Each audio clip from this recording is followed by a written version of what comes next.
Summer 1995. Michael Jordan, six-time NBA champion, global icon, one of the most famous athletes on earth, walked into an exclusive North Carolina country club as a guest. He followed every rule. He had proper approval. He was polite and respectful. But the club manager took one look at him and said, "You need to leave." Not because Michael broke any rules, but because of the color of his skin. What happened next shocked the world. Michael didn't just get angry. He didn't just sue. He did something far more powerful, something that would expose decades of hidden hatred and transform not just one golf course, but inspire change across an entire nation. This is the true story of how a closed door became an open gateway for thousands. The Saturday morning sun painted the North Carolina sky in shades of orange and gold.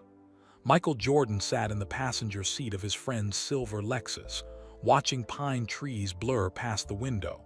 He smiled, feeling more relaxed than he had in weeks. "You're going to love this course, Michael," said David Chen, gripping the steering wheel with excited hands. "The greens are perfect, like putting on carpet, and wait until you see the view from the seventh hole." Michael stretched his long legs in the car. "I trust you, David. After the season we just had, I need this." It was June 1995. Just 2 weeks earlier, Michael had led the Chicago Bulls to their fourth NBA championship. The trophy sat in his house back in Chicago. Newspapers called him the greatest basketball player alive. Children wore his jersey. Adults wanted his autograph. Everyone knew his name. But today, Michael just wanted to play golf. Golf was Michael's escape. After brutal basketball practices, after screaming crowds, after reporters asking a million questions, golf gave him peace. On a golf course, it was just Michael, a small white ball, and 18 holes of green grass. No defense, no shot clock, just concentration and skill. "How many holes you thinking today?" David asked, turning onto a narrow road lined with oak trees. 36 if we have time," Michael said with a grin. "Maybe 45 if the course is empty." David laughed. "That's why I invited you on a Saturday morning. Most members don't arrive until noon." David Chen had moved to North Carolina 3 years ago. He owned a successful technology company in Charlotte. He was one of Michael's few friends who didn't work in basketball or want anything from him. David just liked golf and good conversation. "I've been a member at Grove Park Country Club for 3 years now," David continued, pride in his voice. "It took me 2 years to get accepted. The waiting list is long, but it's worth it. Best course in the state." Michael noticed something in David's voice, a small hesitation when he said 2 years to get accepted. But he didn't ask about it. Not yet. They turned through a stone gate. Large iron letters spelled out Grove Park Country Club, established 1908. The driveway curved through perfectly trimmed bushes and flower gardens bursting with red and yellow blooms. 87 years old, David said. "This place has history." The clubhouse appeared ahead, a massive white building with tall columns and a wraparound porch. It looked like something from an old movie about southern plantations. Rocking chairs lined the porch. American flags hung from poles. The parking lot held dozens of expensive cars. Michael counted 3 Mercedes, 2 Jaguars, a Rolls-Royce, and several BMWs. His rental car would fit right in. As David parked the Lexus, Michael grabbed his golf bag from the back seat. He had bought new clubs last month, tailor-made irons that felt smooth in his hands. Today would be their first real test. Michael stepped out of the car and stretched. The morning air smelled like fresh-cut grass and flowers. Birds sang in the trees. A light breeze cooled his skin, perfect weather for golf, but something felt strange. Michael had experienced fame for years now. He was used to people staring. At restaurants, people stared. At airports, people stared. At gas stations, people stared. Michael understood. He was 6'6", rich, famous, and recognizable. Staring came with being Michael Jordan, but this felt different. Three white men stood near their car holding golf bags. They weren't smiling or waving. They were staring at Michael and David with hard faces. One man elbowed his friend and whispered something. A woman in a pink golf shirt walked past. She looked at Michael, then quickly looked away. She walked faster toward the clubhouse. "Ready?" David asked, slinging his golf bag over his shoulder. His voice sounded cheerful, but his smile seemed tight. "Ready," Michael said. They walked across the parking lot. Michael's golf shoes clicked on the pavement. More people stared. An older man in a white polo shirt stopped loading his clubs and watched them pass. His expression wasn't friendly. Michael had felt this feeling before. Not often, but enough times to recognize it. This wasn't the normal staring that famous people receive. This was something colder. As they approached the clubhouse steps, Michael noticed a tall man standing at the top. The man wore a red polo shirt with the Grove Park logo on the chest. He had silver hair, pale skin, and a stern face. He looked about 60 years old. The man's eyes locked onto Michael and David. His mouth formed a thin line. For 3 seconds, the man just stared. His face shifted from surprise to something else, something that made Michael's stomach tighten. Then the man turned abruptly and disappeared through the clubhouse door. He moved fast, like he had urgent business inside. "Who was that?" Michael asked quietly. David frowned. "I don't know. Maybe one of the club managers." They climbed the steps. The porch was beautiful, white-painted wood, potted plants, comfortable chairs. Through the windows, Michael could see the pro shop inside. Golf clubs lined the walls. Shirts and hats hung on displays. David reached for the door handle. "Wait," Michael said. David turned. "What's wrong?" Michael wasn't sure how to explain the feeling in his chest. It was instinct, the same instinct that helped him read defenses on a basketball court. Something was wrong here. "Nothing," Michael said finally. "Let's go." David opened the door. Cool, air-conditioned air rushed out. The pro shop smelled like leather and expensive cologne. Glass cases displayed watches and sunglasses. A rack held golf gloves in every size. Behind the counter stood a young man, maybe 19 years old, with red hair and freckles. He was organizing scorecards. The young man looked up. His eyes went huge. "Oh my God," he whispered. Then louder, "Oh my God, Mr. Jordan." The kid practically jumped over the counter. His face turned red with excitement. His hands shook. "I can't believe you're Michael Jordan. You're here at Grove Park." The words tumbled out fast. "My dad and I watch every Bulls game, every single one. We watched you win the championship 2 weeks ago. My dad cried. I'm not kidding, he actually cried." Michael smiled. He liked this kid immediately. "What's your name?" Tommy Brennan. "I'm working here this summer before college." "Nice to meet you, Tommy." Michael extended his hand. Tommy shook it like he was holding something precious. "This is the greatest day of my life. Could you sign something for me?" "Of course," Michael said. Tommy grabbed a golf glove from the display and a marker from behind the counter. His hands trembled as he handed them to Michael. Michael signed the glove carefully. To Tommy, "Keep working hard. Michael Jordan." Tommy stared at the signature like it was made of gold. "My dad is not going to believe this. He's not going to believe this." Michael laughed. Tommy's excitement was genuine and pure. In a morning that had felt increasingly strange, this moment felt normal. But then the feeling ended.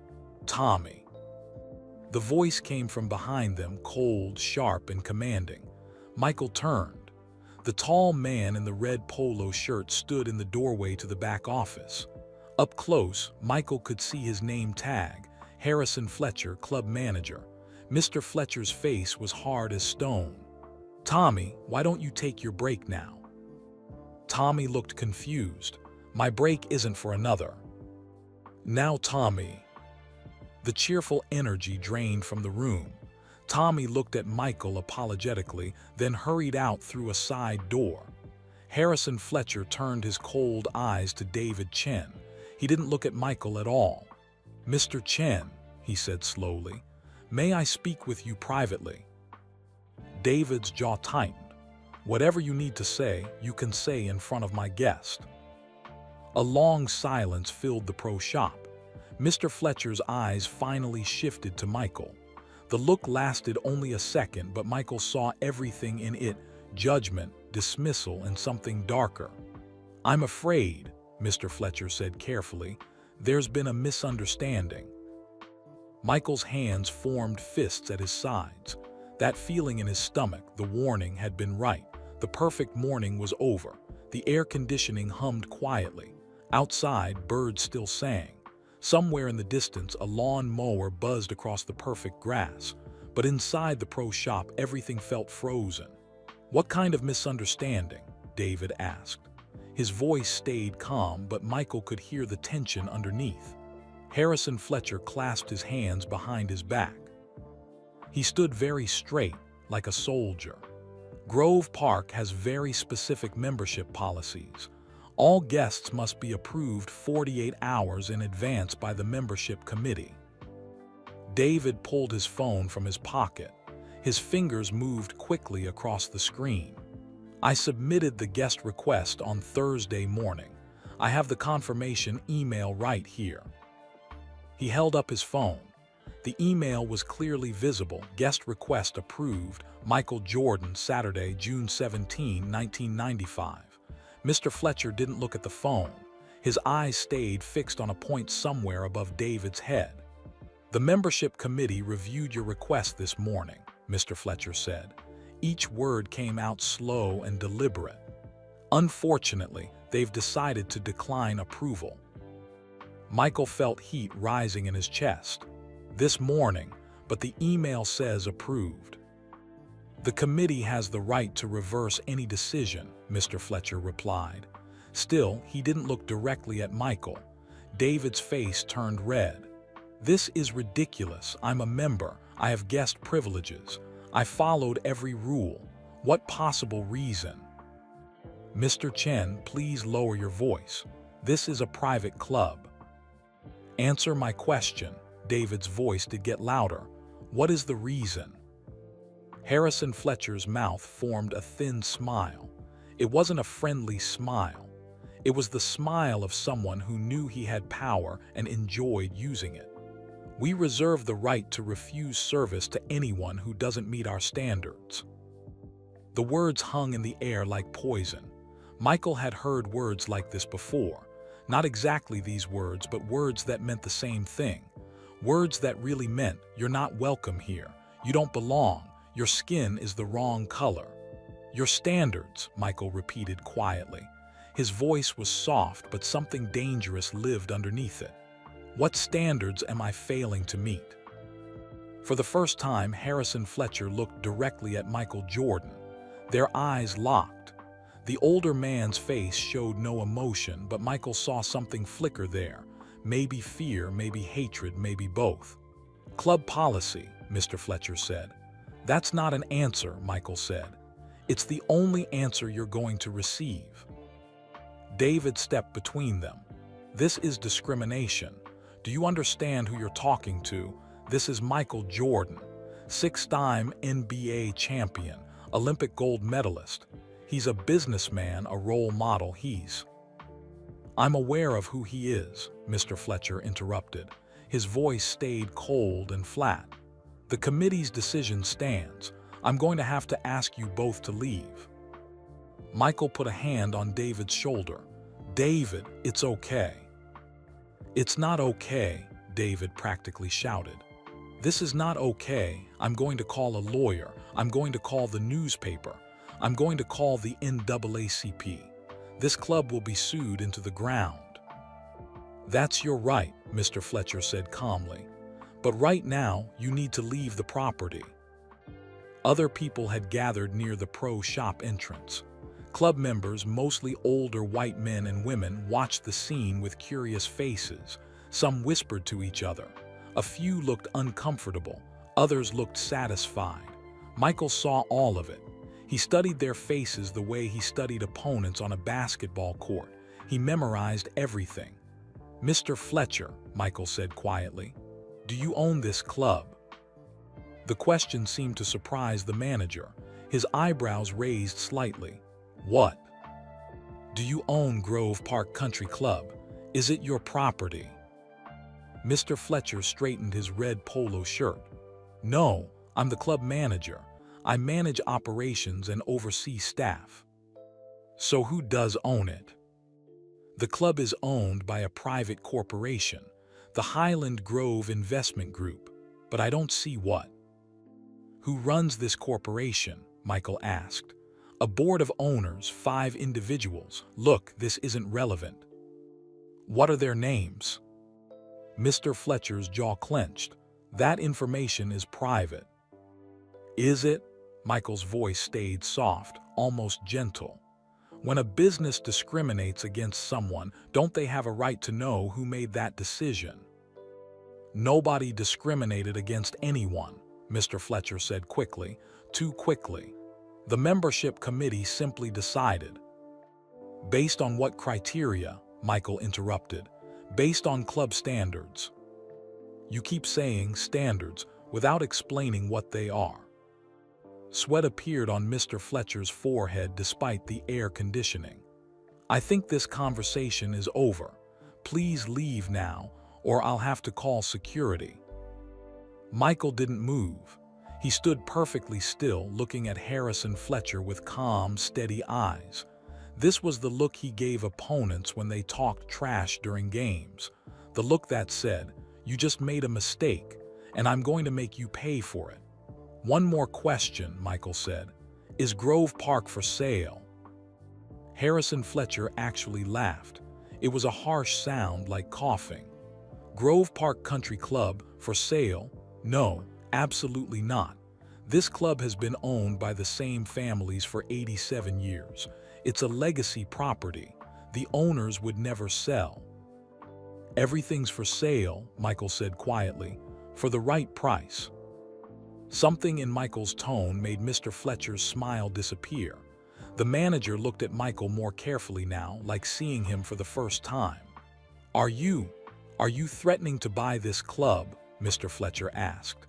He tried to sound amused, but uncertainty crept into his voice. Michael didn't answer. He just turned to David. Let's go. David looked like he wanted to argue more, to shout, to fight. But Michael's calm stopped him.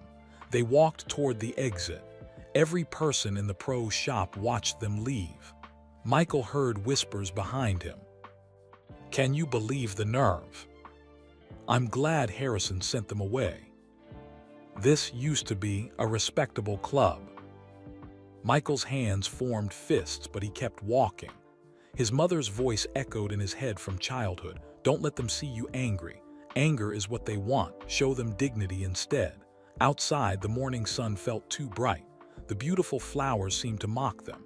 The perfect green grass suddenly looked like enemy territory. Tommy Brennan stood near the parking lot, still holding the signed golf glove. Tears ran down his young face. Mr. Jordan, Tommy called out. I'm so sorry. That was wrong. That was so wrong. Michael walked over to the kid. Tommy looked terrified and heartbroken at the same time. Tommy, this isn't your fault, Michael said gently, but I work here. And what Mr. Fletcher did, my dad taught me better than that. My mom taught me better. I go to church every Sunday and they teach us that all people are equal, and the words tumbled out between sobs. Hey, Michael put both hands on Tommy's shoulders. You stood up for what's right. That took courage. Don't apologize for other people's hatred.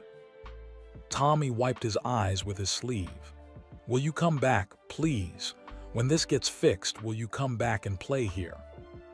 Michael smiled. It was a sad smile. Maybe, Tommy, maybe. As they walked to the car, David was shaking with rage. I can't believe this happened. I can't believe this happened in 1995. This is supposed to be behind us. We have civil rights laws. We have. David, Michael's voice was calm, too calm. It's okay. How can you be so calm? David exploded. They just discriminated against you, against Michael Jordan. If they'll do this to you, they'll do it to anyone. This is. I know what it is, Michael said quietly. They got in the car. David started the engine but didn't drive. He gripped the steering wheel, breathing hard. I'm going to fix this, David said. I'm going to sue them. I'm going to call every newspaper in North Carolina. I'm going to make sure everyone knows what Grove Park Country Club did today. Michael stared at the clubhouse through the windshield. Harrison Fletcher stood on the porch watching them with crossed arms, making sure they actually left. No, Michael said. What? David turned to him, confused. Don't call the newspapers, don't call lawyers, not yet. Michael, we can't let them get away with this. Michael turned to his friend. His eyes held something David had never seen before, not anger exactly, but something colder and more dangerous, something calculated. They're not going to get away with it, Michael said softly. But I have a better idea than lawyers and newspapers. What idea? Michael looked back at the clubhouse one more time. He studied it like he studied basketball courts before important games, memorizing every detail, every angle, every weakness.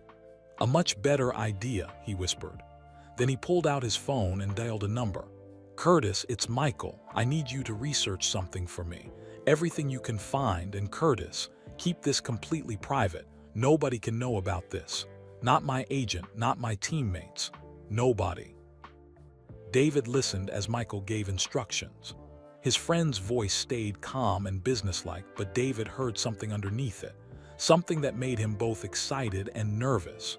Michael Jordan wasn't just angry, he was planning something. And when Michael Jordan made a plan, things happened. The car pulled out of the Grove Park parking lot. In the rearview mirror, the beautiful clubhouse grew smaller, but Michael kept his eyes forward, already seeing something David couldn't see yet. A door had been slammed in his face. Now he was going to tear it off its hinges. Before we see what Michael does next, we need to go back in time. We need to understand why this moment at Grove Park hurt so deep. We need to go back 18 years to a hot summer day in 1977. Wilmington, North Carolina, July 1977.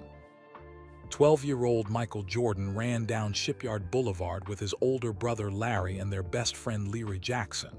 The sun beat down on their heads, sweat soaked through their t-shirts. The temperature had reached 95 degrees and the humidity made the air feel thick as soup.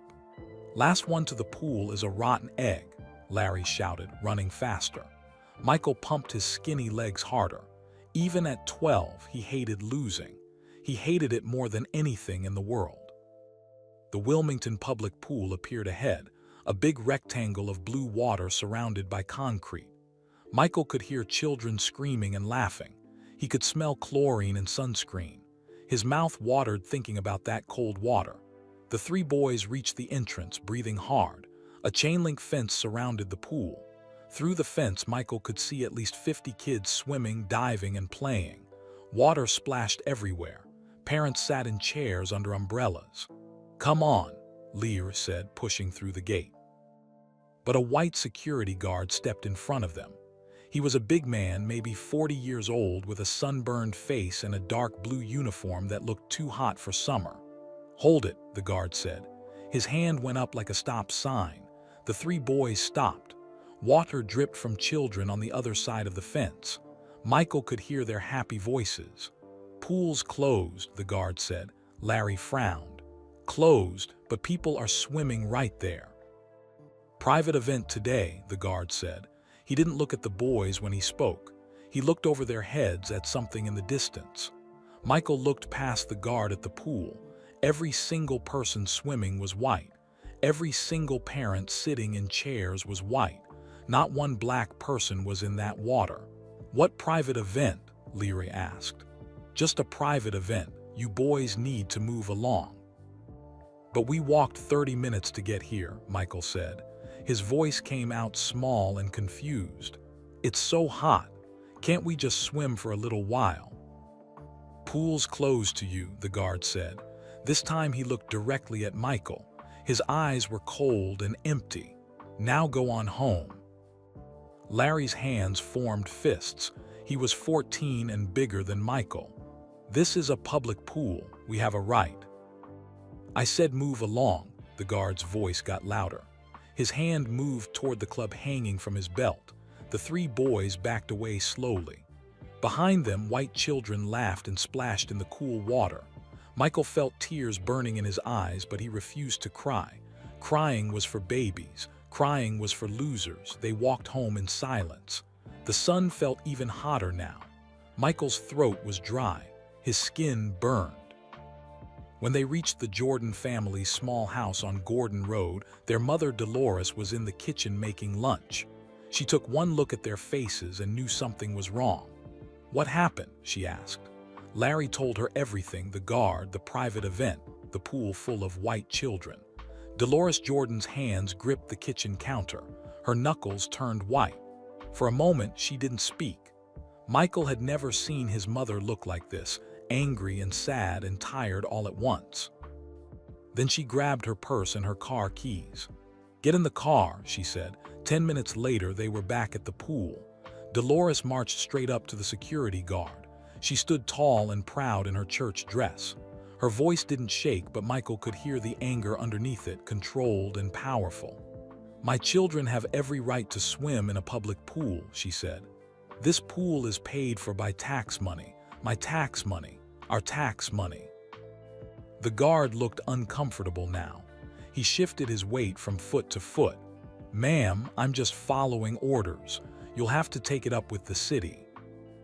"Oh, I will," Dolores promised. "I absolutely will. But right now, my children are hot and tired and they're going to swim." "I can't let them in, ma'am." "Because of the color of their skin."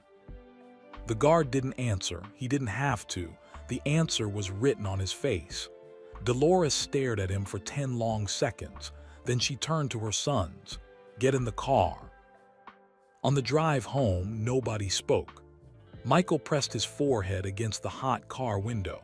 He watched Wilmington pass by, the nice houses with pools in their backyards, the parks where white families had picnics, the restaurants with signs that said, "We reserve the right to refuse service." That night, the family sat around the dinner table. Michael couldn't eat. His stomach felt sick. His father, James Jordan, reached across the table and squeezed Michael's hand. "Son, I know today was hard. I know it hurt." Michael nodded. He didn't trust his voice. His mother spoke next. She looked at Michael with fierce love in her eyes. "The world is going to try to make you feel small because of the color of your skin. People will try to tell you that you don't belong, that you're not good enough, that you should accept less than what you deserve." "Why?" Michael whispered. "Why do they hate us?" "Fear," his father said. "People fear what they don't understand. And some people are taught to hate from the time they're babies. It becomes part of them, like breathing." "But it's wrong," Michael said. His voice got stronger. "It's wrong and it's stupid and it's not fair." "You're absolutely right," his mother agreed. "It is wrong, it is stupid, it is not fair, but Michael, listen to me carefully." She waited until Michael looked directly into her eyes. "You are not small," she said. Each word came out clear and strong. "You are not less than anyone. You are not inferior. You are a smart, talented, beautiful black boy with unlimited potential. Do you hear me?" "Yes, ma'am." When someone tries to close a door in your face, and people will, baby, throughout your whole life people will try to close doors, you have two choices. You can stand outside that door and cry about how unfair it is, or you can find a way to open your own door, and you make it bigger and better than theirs. Michael wiped his eyes with his napkin. "How, Mama? How do I do that?" Dolores Jordan smiled. It was a sad smile, but also a determined one. "By being excellent, by being so excellent that they cannot ignore you, by working harder than everyone else, by being smarter, faster, better. You become so good at what you do that doors have to open for you. And when you have power," his father added, "when you have success and money and influence, You use it to open doors for others. You make sure that other kids don't have to go through what you went through today. Michael thought about this. So I should become famous, rich. No, baby, his mother said. You should become excellent. The fame and money might come or they might not, but excellence, that's something you control. That's something nobody can take from you. Larry spoke up from across the table. Michael's already excellent at basketball. It was true. Even at 12, Michael was the best player in his neighborhood. He could dribble between his legs. He could hit jump shots from 15 feet away. He could leap higher than kids 2 years older. Then keep practicing, his father said. Keep getting better. Use basketball as your door. That night, Michael lay in bed staring at the ceiling. His bedroom was small and hot.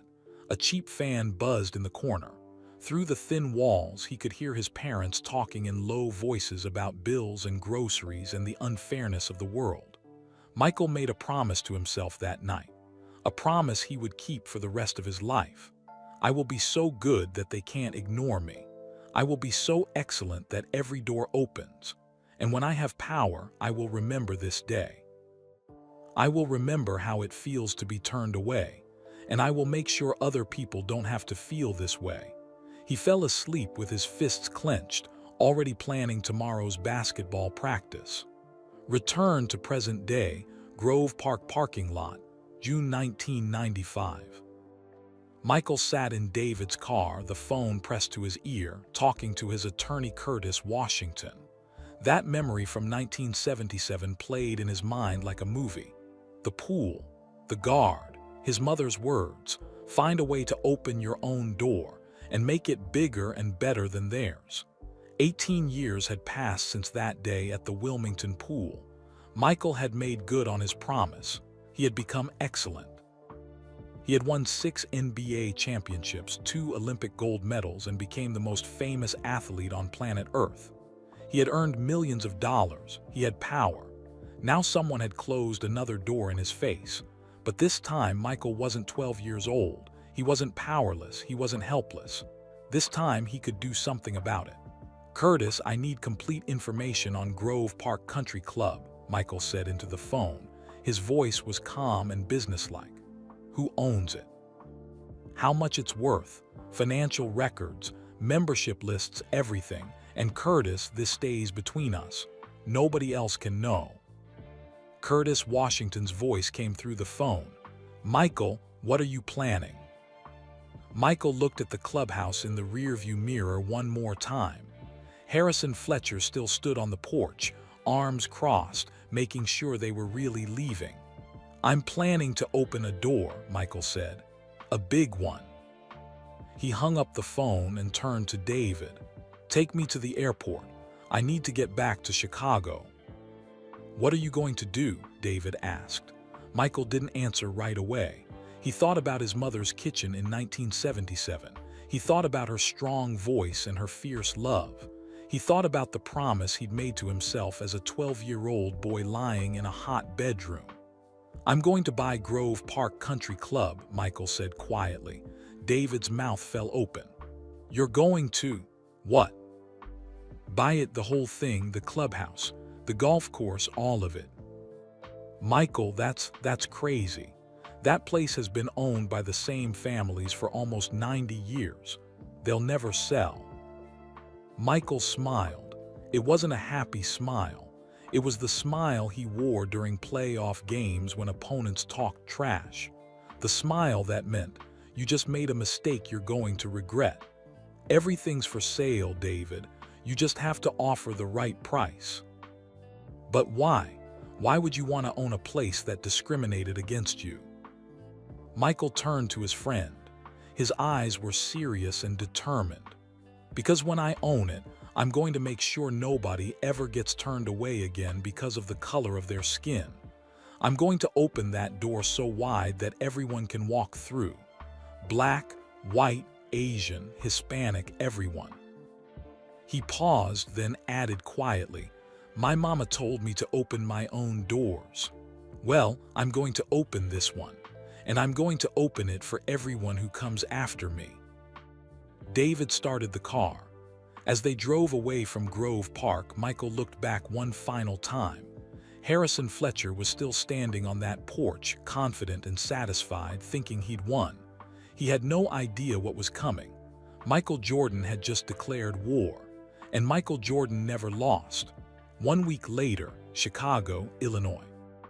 Michael's office sat on the 42nd floor of a glass building in downtown Chicago. Through the windows, he could see Lake Michigan stretching out like a blue mirror.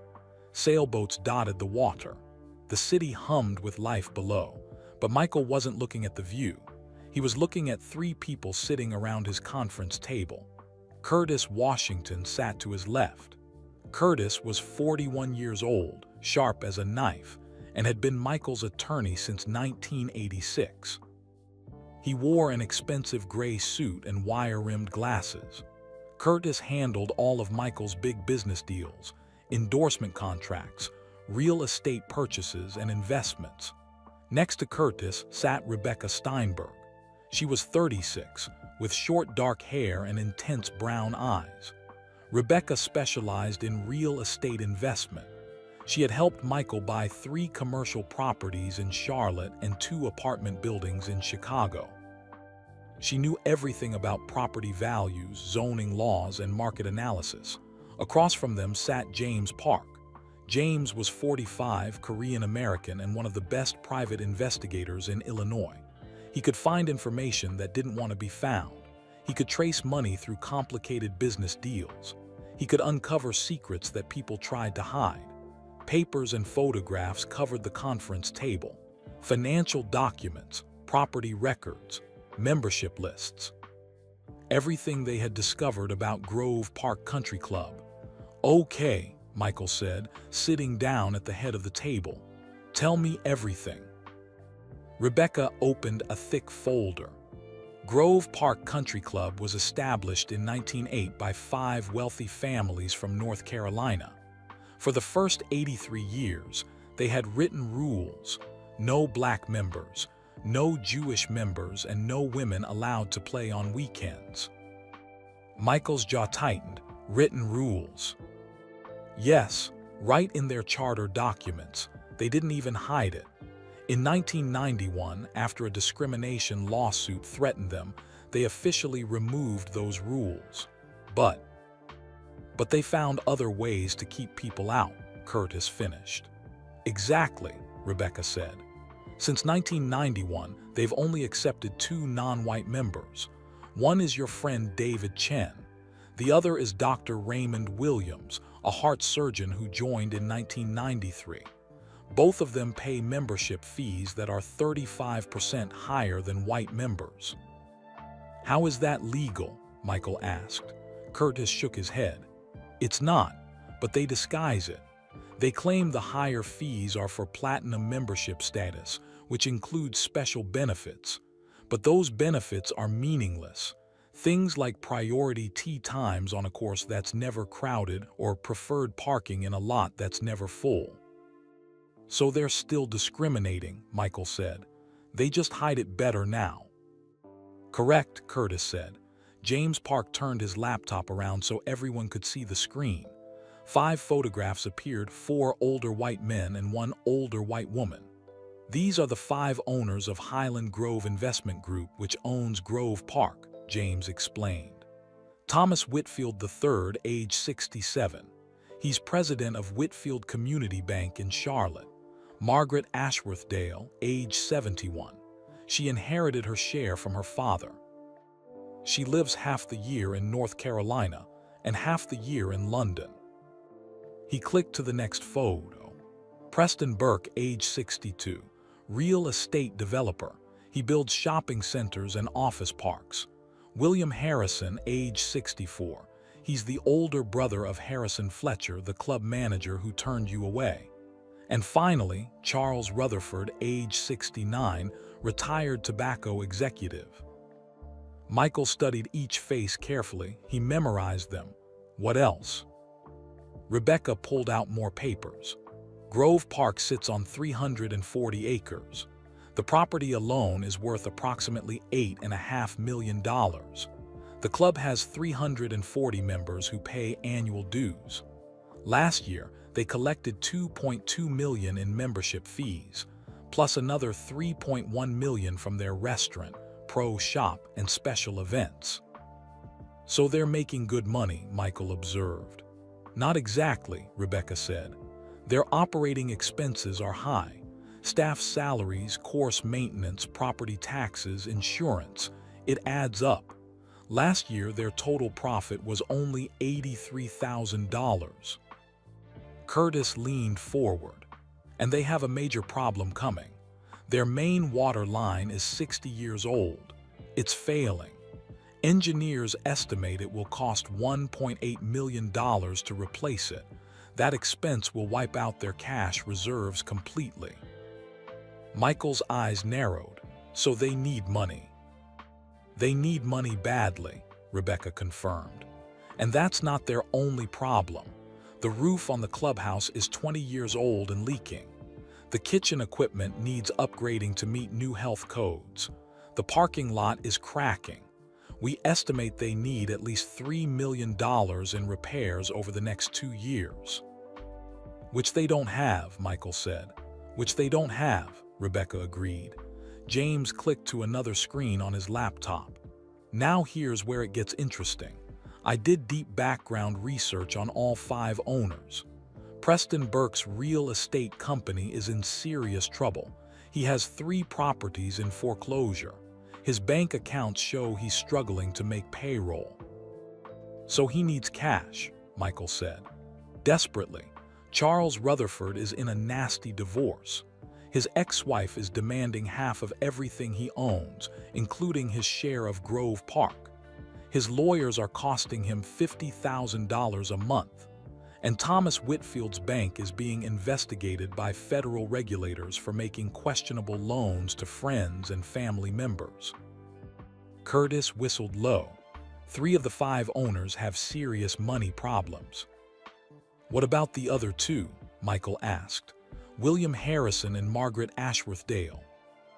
Harrison is comfortable but not wealthy, James said. He owns a small insurance company.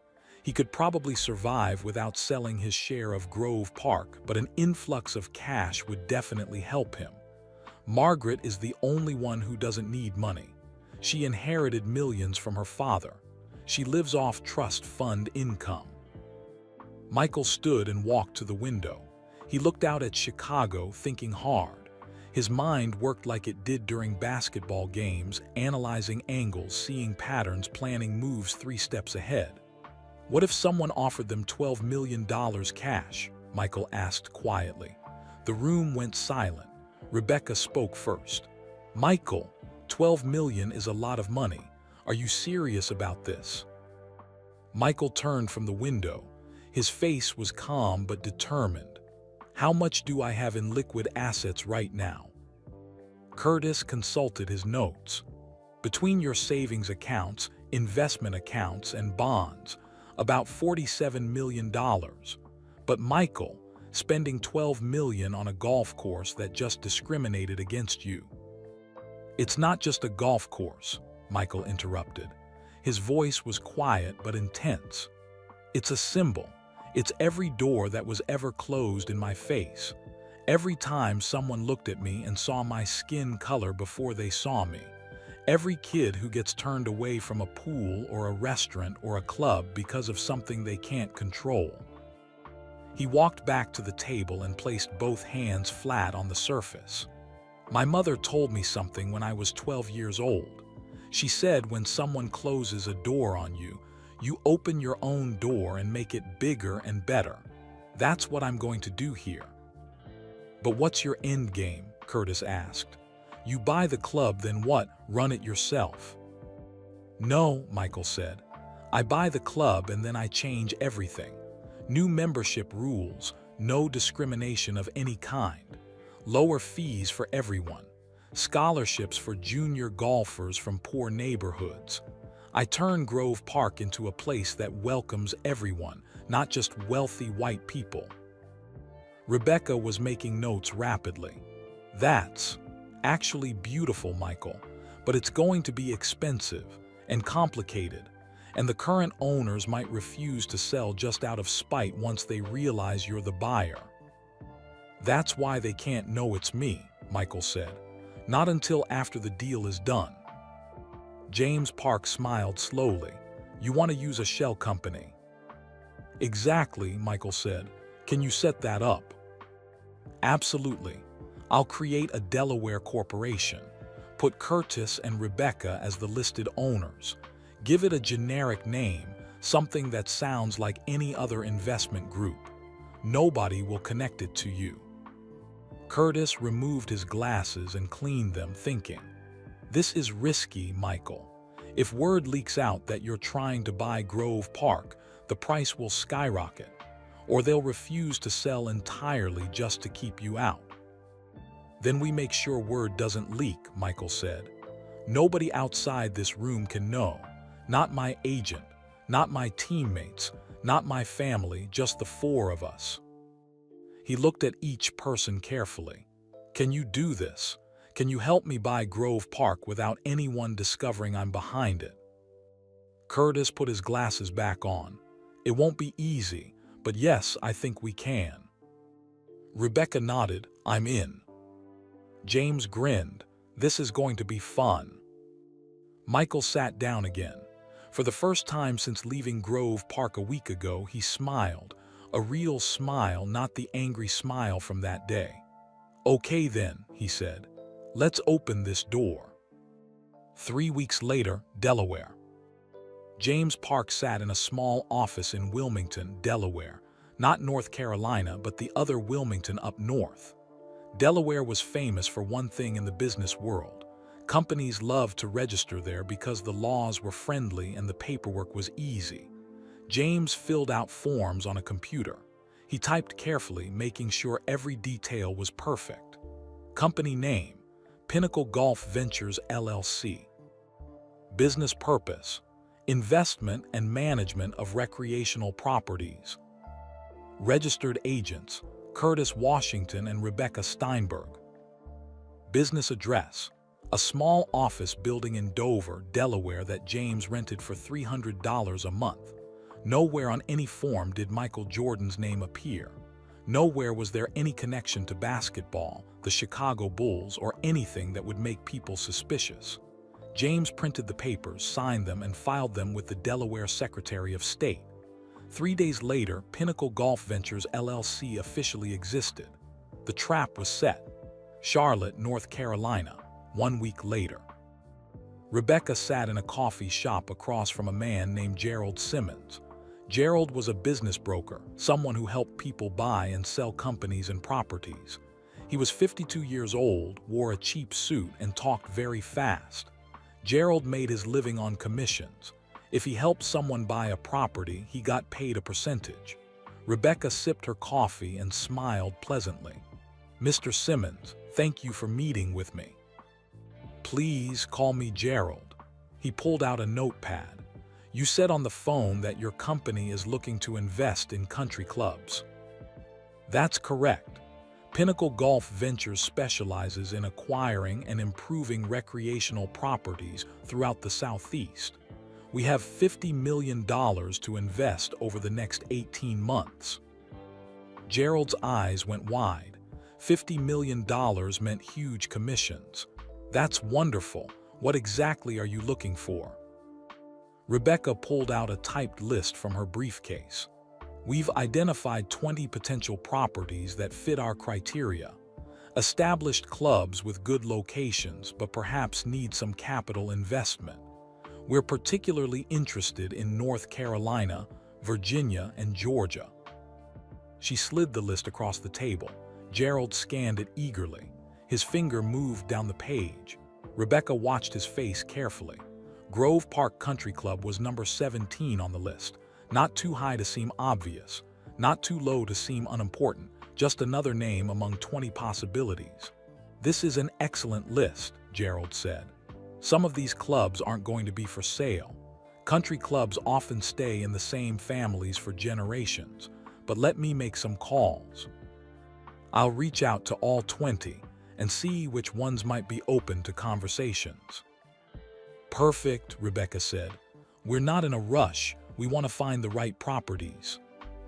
They shook hands. Gerald practically ran out of the coffee shop, already pulling out his phone. $50 million in potential deals made him very motivated. Rebecca called Michael from her car. Phase 1 complete.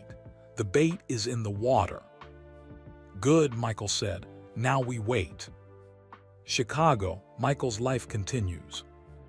While the plan moved forward in secret, Michael lived his normal life. He trained for the upcoming NBA season. He filmed commercials for Nike and Gatorade.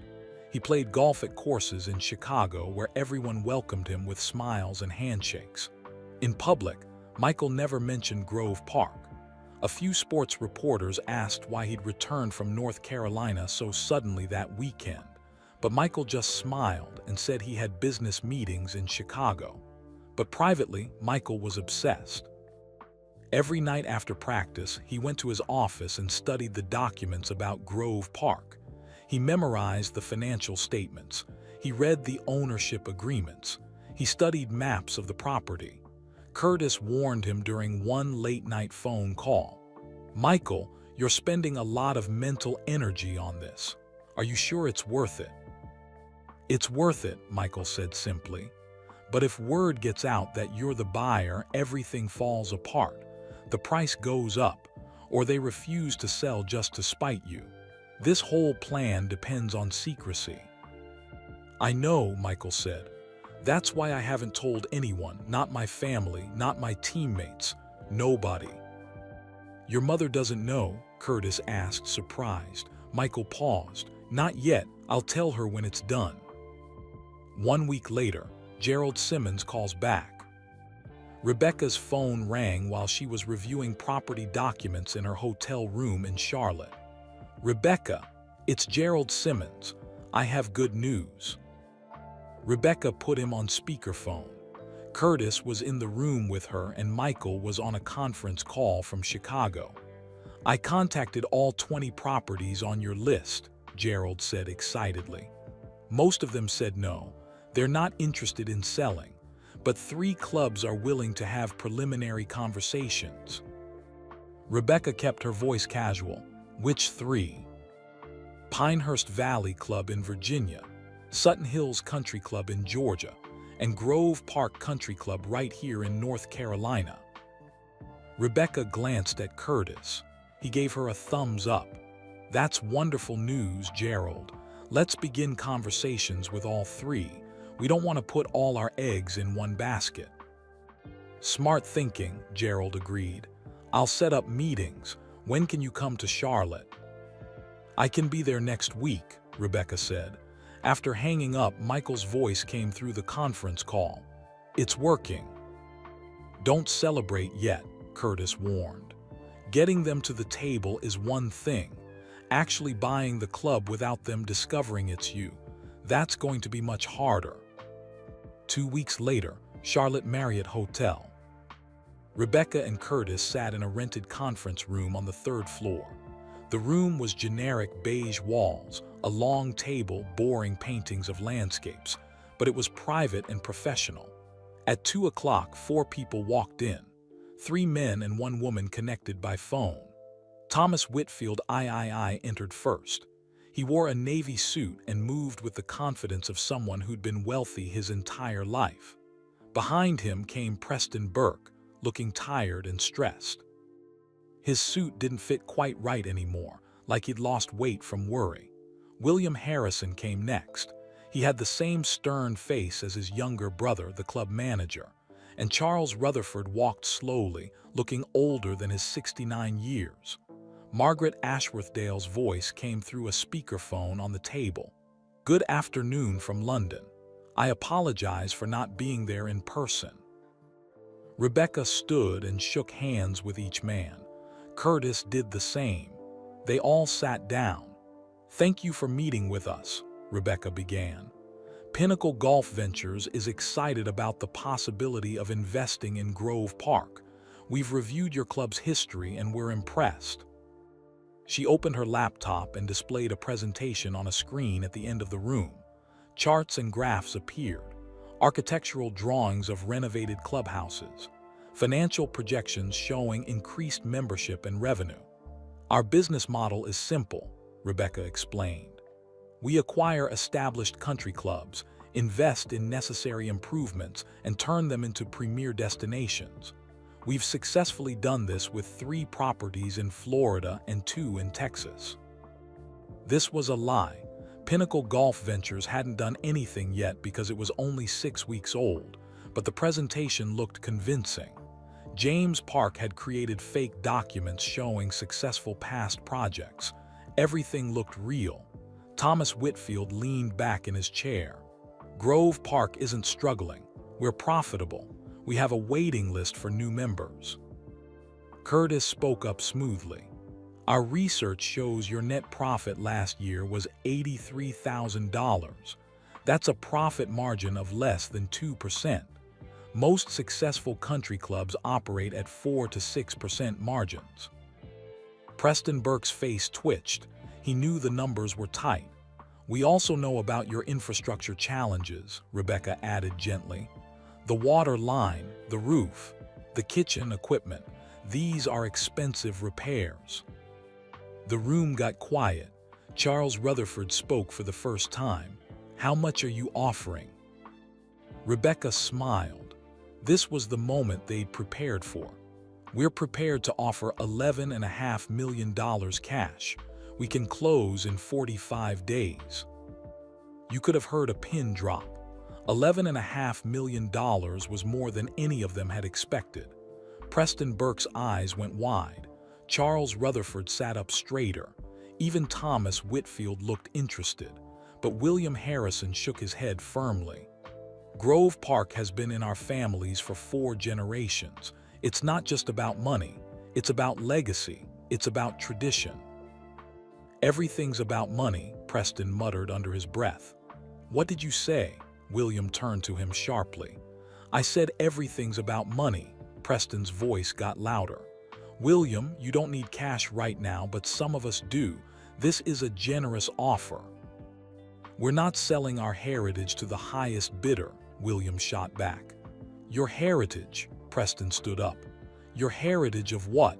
Turning away paying customers, running the club into the ground financially. Gentlemen, please, Thomas Whitfield said firmly. Margaret's voice crackled through the speaker. I think we should at least consider the offer seriously. $11.5 million is substantial. Thank you, Mrs. Ashworth Dale, William said coldly. But you live in London half the year. The rest of us actually care about Grove Park's future. I care very much, Margaret said, her British accent getting sharper. Which is why I think we need capital for repairs, unless you'd prefer the club to fall apart.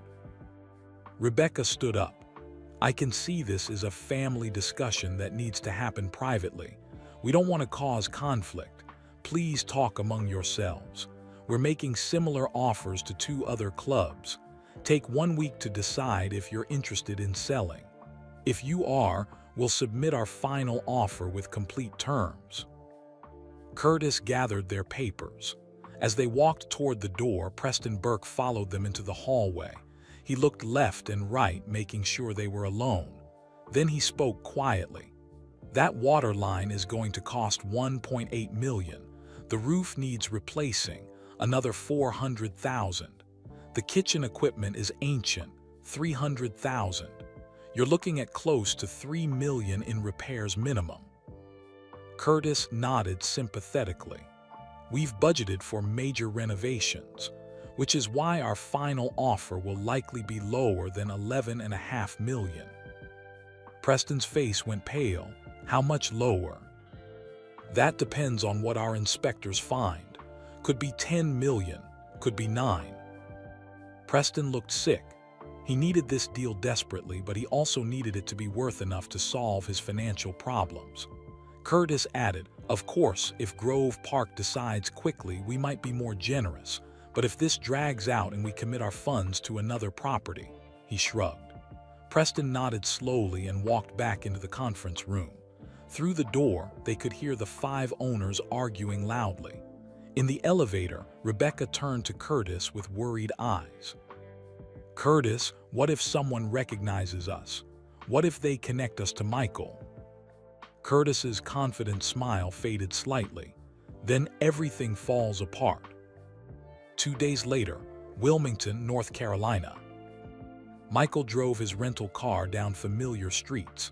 He wore a baseball cap pulled low and dark sunglasses, trying not to be recognized. Wilmington had changed since his childhood. New buildings, wider roads, fancy restaurants, but parts of it still looked the same. He turned onto a quiet street lined with old oak trees. Small houses sat back from the road, their front porches decorated with hanging plants and wind chimes. Michael pulled up in front of a pale yellow house with white shutters. He sat in the car for a moment, gathering his thoughts. Then he walked to the front door and knocked. The door opened slowly. An elderly black man stood there, leaning on a cane. He was 71 years old, with white hair and kind eyes behind thick glasses. He wore a cardigan sweater despite the warm weather. When he saw Michael, his mouth fell open. "Michael Jeffrey Jordan," Coach Robert Shaw whispered. "Standing on my porch. I must be dreaming." Michael broke into a huge smile. "Hi, Coach Shaw." They hugged carefully, mindful of the old man's fragile bones. Coach Shaw's eyes filled with tears. Come in. Lord have mercy, Michael Jordan in my house." Coach Shaw shuffled inside, moving slowly. "Sit down. Can I get you sweet tea? I just made a fresh pitcher." "That would be great, Coach." Michael sat on a worn couch in the small living room. The walls were covered with photographs, basketball teams from decades past, young players in outdated uniforms, championship trophies. He spotted a photo of himself at age 13, skinny and smiling, holding a basketball. Coach Shaw returned with 2 glasses of sweet tea. He settled into his armchair with a happy sigh. "I watch every Bulls game," Coach Shaw said. "Every single one. I tell everyone. I coached that boy when he was in junior high. I knew he was special even then." "You taught me a lot, Coach," Michael said sincerely. "You taught me that hard work beats talent when talent doesn't work hard." "You remembered that," Coach Shaw looked pleased. "I remember everything you taught me." They talked for a while about basketball, about Chicago, about the championship. But Coach Shaw could tell Michael hadn't driven all the way to Wilmington just to chat. "Michael, what's on your mind? What brings you here?" Michael set down his tea glass. "Coach, I need your help, and I need to tell you a story." For the next 20 minutes, Michael explained everything. The discrimination at Grove Park, the plan to buy the club, the secret shell company, his mother's words from 1977 about opening your own doors. Coach Shaw listened without interrupting. His face grew serious. When Michael finished, the old coach was quiet for a long moment. Then he stood slowly and walked to a bookshelf in the corner.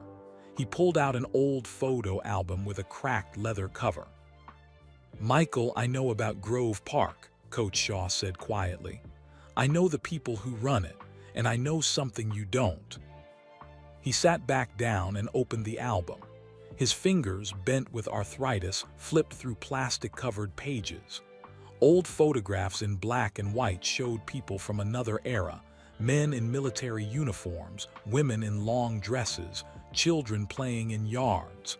Coach Shaw stopped at one particular photo. "This is my brother, Dennis." Michael leaned forward to look closely. The photograph showed a young black man, maybe 25 years old, standing proud in an army uniform. He stood in front of a building with white columns. The building looked familiar. "That's Grove Park Country Club," Michael said. "Yes," Coach Shaw confirmed. His voice cracked with emotion. "This photo was taken in 1959. Dennis had just come home from Korea. He served 6 years in the Army. He fought in terrible battles. He earned 2 Bronze Stars for bravery and a Purple Heart for getting wounded saving his unit." Michael studied the photo. Dennis Shaw looked strong and dignified. His uniform was perfectly pressed. His shoes were shined. He looked like a hero. When Dennis came home, Coach Shaw continued, a white soldier he'd served with, a man named Patrick Sullivan, invited him to play golf. Patrick and Dennis had fought together in Korea. Dennis saved Patrick's life during an enemy ambush. Patrick wanted to thank him, so he brought Dennis to Grove Park, where Patrick's family were members. Coach Shaw's hands trembled slightly as he touched the photograph. They wouldn't let Dennis through the gate. The managers said, "We don't serve coloreds." Patrick got angry. He said, "This man is a war hero. He saved my life. He has 2 bronze stars and a Purple Heart. You're telling me he can't play golf?" And they said yes, that's exactly what they were telling him. Michael felt anger rising in his chest like fire. Patrick Sullivan quit Grove Park that day, Coach Shaw said. He turned in his membership and never went back. But the damage was done. Dennis, something broke inside him that day. The old coach wiped his eyes with a handkerchief from his pocket.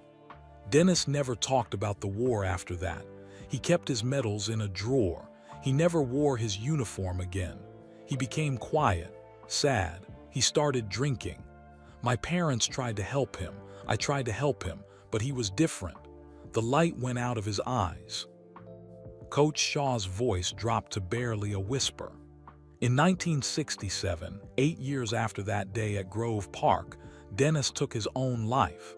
He was 33 years old. Michael's throat felt tight. "Coach, I'm so sorry. I'm so sorry." "I've carried that story for 36 years, Coach Shaw said. "I've watched Grove Park continue, generation after generation, with the same attitudes, the same exclusion. They took the written rules out of their charter, but they kept the hate in their hearts." He reached across and gripped Michael's hand with surprising strength. "When you told me your plan, Michael, I thought, maybe this is Dennis's justice finally coming. Maybe this is the door that should have opened for him in 1959. Coach Shaw released Michael's hand and reached for something else in the album. He pulled out a yellowed newspaper clipping, carefully preserved in plastic. The headline read, "Decorated War Hero Denied Service at Local Country Club." Michael read the short article. It described Dennis Shaw's military service, the incident at Grove Park, and Patrick Sullivan quitting his membership in protest. The article was only 6 paragraphs long, a tiny piece of news that most people probably forgot the next day. But it had destroyed a man's life. "Take this," Coach Shaw said, handing Michael the clipping. "When the time is right, you show them who they turned away. You show them what their hatred cost. You make them understand that every time they close a door on someone because of skin color, they're not just rejecting one person. They're rejecting heroes. They're rejecting excellence. They're rejecting humanity." Michael carefully folded the newspaper clipping. His hands shook slightly. He put it in his wallet, right next to a photo of his mother. "I promise you, Coach, I'm going to buy that club, and I'm going to change it. I'm going to make it a place where everyone is welcome, where kids like Dennis Shaw and kids like I can walk through the front door with their heads held high." "I know you will," Coach Shaw said. "You always keep your promises." They sat together for another hour talking about old times, about Dennis, about justice and change. When Michael finally stood to leave, Coach Shaw walked him to the door. "Michael, one more thing," the old coach said. "Don't do this with anger in your heart. Do it with love. Do it because you love your people, you love justice, and you love the idea of a better world. Anger burns hot, but it burns out fast. Love keeps you going forever." Michael hugged him gently. "Thank you, Coach, for everything." As Michael drove away, he looked in the rearview mirror. Coach Shaw stood on his porch, waving slowly. Michael wondered how many other stories like Dennis Shaw's existed, how many people had been turned away, humiliated, broken by places like Grove Park. He was more determined than ever to open that door. Back in Chicago, The plot thickens. Michael's phone rang at 11 o'clock that night. He was in his home gym, shooting free throws to clear his mind. "Michael, we have a problem." It was James Park, and his voice was tense. "What kind of problem?" "Someone's investigating us. A private investigator in North Carolina has been asking questions about Pinnacle Golf Ventures. He contacted the Delaware Business Registry. He called your office yesterday pretending to be a vendor asking about Curtis Washington. And today, he followed Rebecca to her hotel in Charlotte." Michael stopped mid-shot. The basketball rolled away across the floor. "Who hired him?" Michael asked. "We don't know for sure, but my guess is William Harrison. He's the most protective of Grove Park.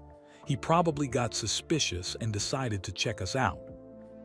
Michael's mind raced. "Can we shut down the investigation?" "No," James said. "That would make us look even more suspicious. We need to let it play out naturally. But Michael, if this investigator discovers Curtis is your attorney, he'll connect Pinnacle Golf Ventures to you immediately." "How long do we have?"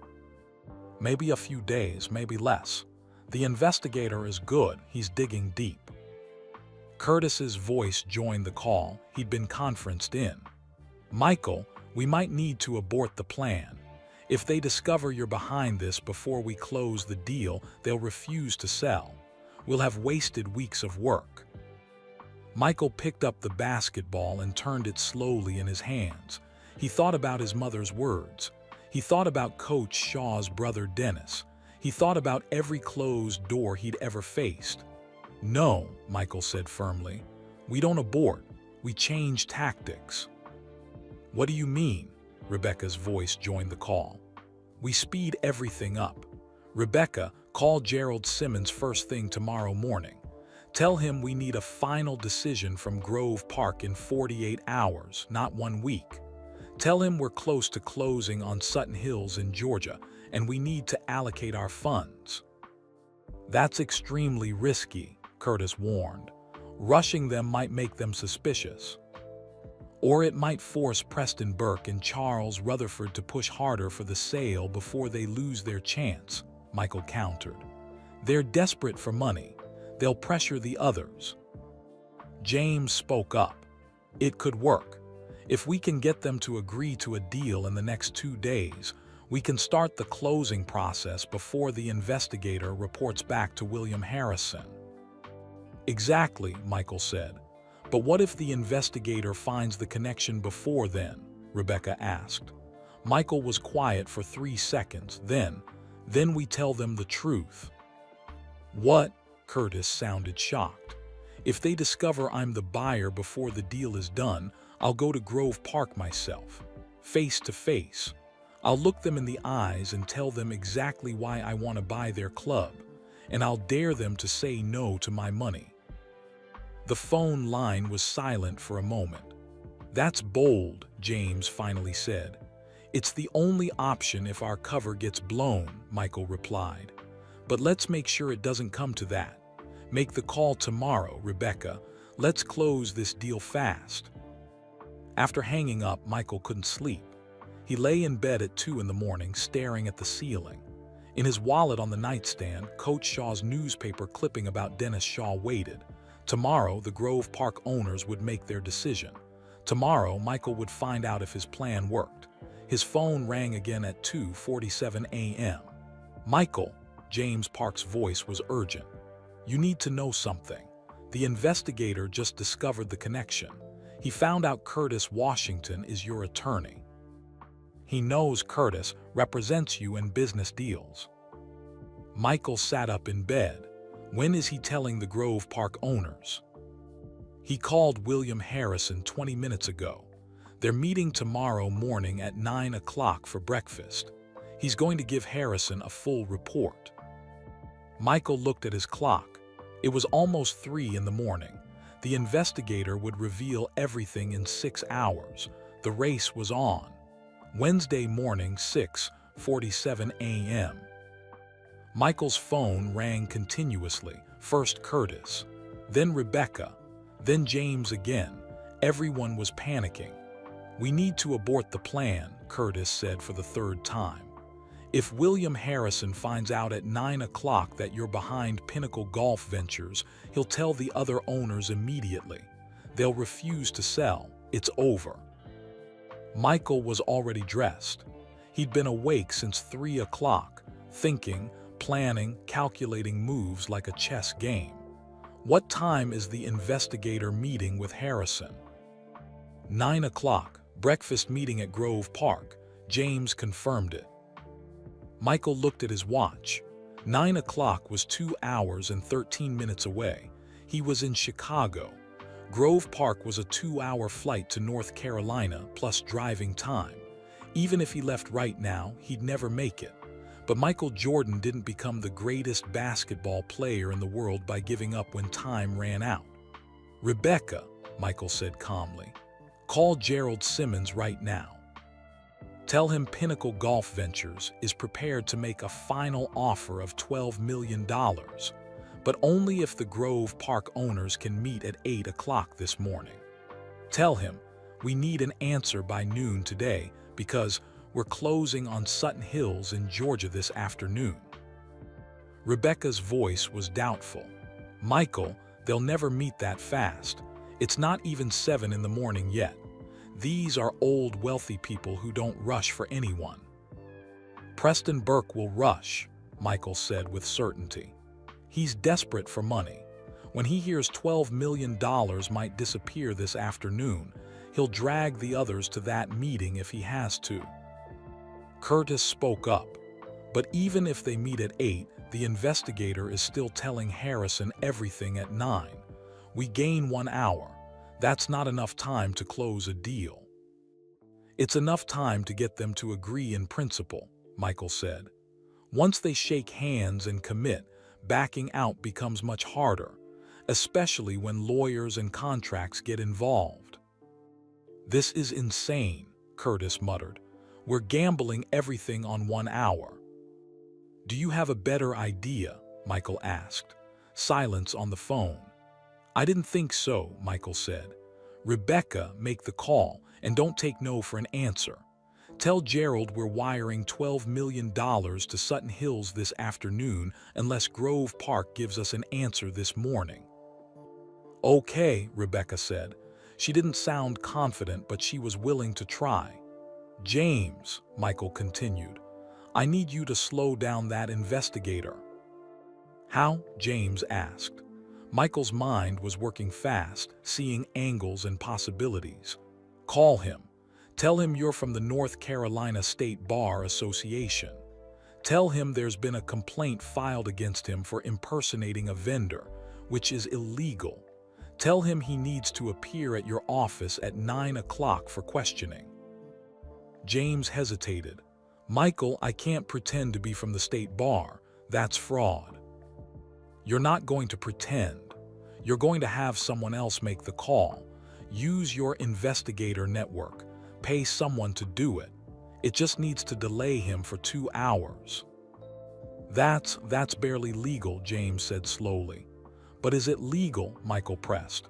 "Technically, yes, I think so. Maybe I'd have to check." "Then check fast and make it happen. We need that investigator delayed until at least 11 o'clock. Curtis spoke up angrily. "Michael, this is getting too complicated. Too many things can go wrong." "I know," Michael said quietly. "But it's the only way. Make the calls. I'll be waiting." 7:15 a.m. Gerald Simmons's phone rings. Gerald Simmons was eating scrambled eggs in his kitchen when his phone rang. He almost didn't answer. It was too early for business calls. But then he saw the name, Rebecca Steinberg, Pinnacle Golf Ventures. He grabbed the phone. "Hello." "Gerald, it's Rebecca. I apologize for calling so early, but we have an urgent situation." Gerald put down his fork. "What's happening?" "Our investors have made a final decision. We're prepared to offer Grove Park Country Club $12 million cash, but we need a meeting this morning, 8 o'clock if possible." This morning, that's less than an hour away. I understand it's unusual, but we're also very close to closing on Sutton Hills in Georgia. Our investors want to allocate funds today. If Grove Park can't meet this morning, we'll have to move forward with Sutton Hills. Gerald's mind raced. $12 million was a huge commission for him, probably $120,000 if he negotiated 3%. But getting 5 people to a meeting in 45 minutes seemed impossible. Rebecca, these are older people. Some of them don't move fast. Thomas Whitfield probably isn't even awake yet. Gerald, I understand, but this is our final offer. $12 million, available today only. If Grove Park wants it, someone needs to be at that club at 8 o'clock.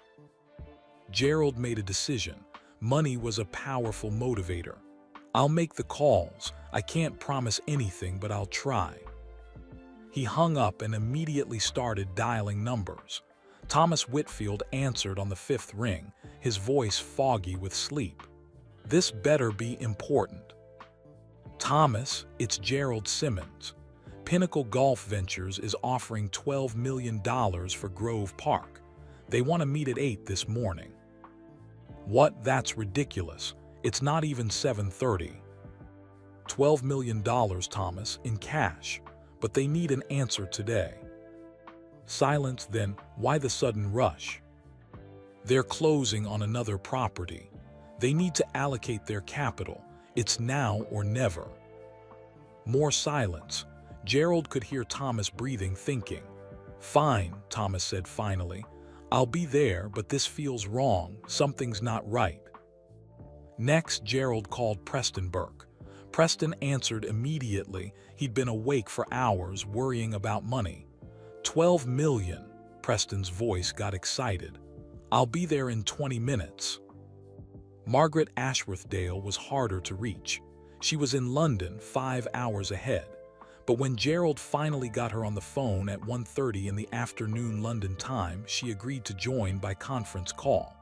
Charles Rutherford grumbled about the early hour but agreed to come. William Harrison was the last call.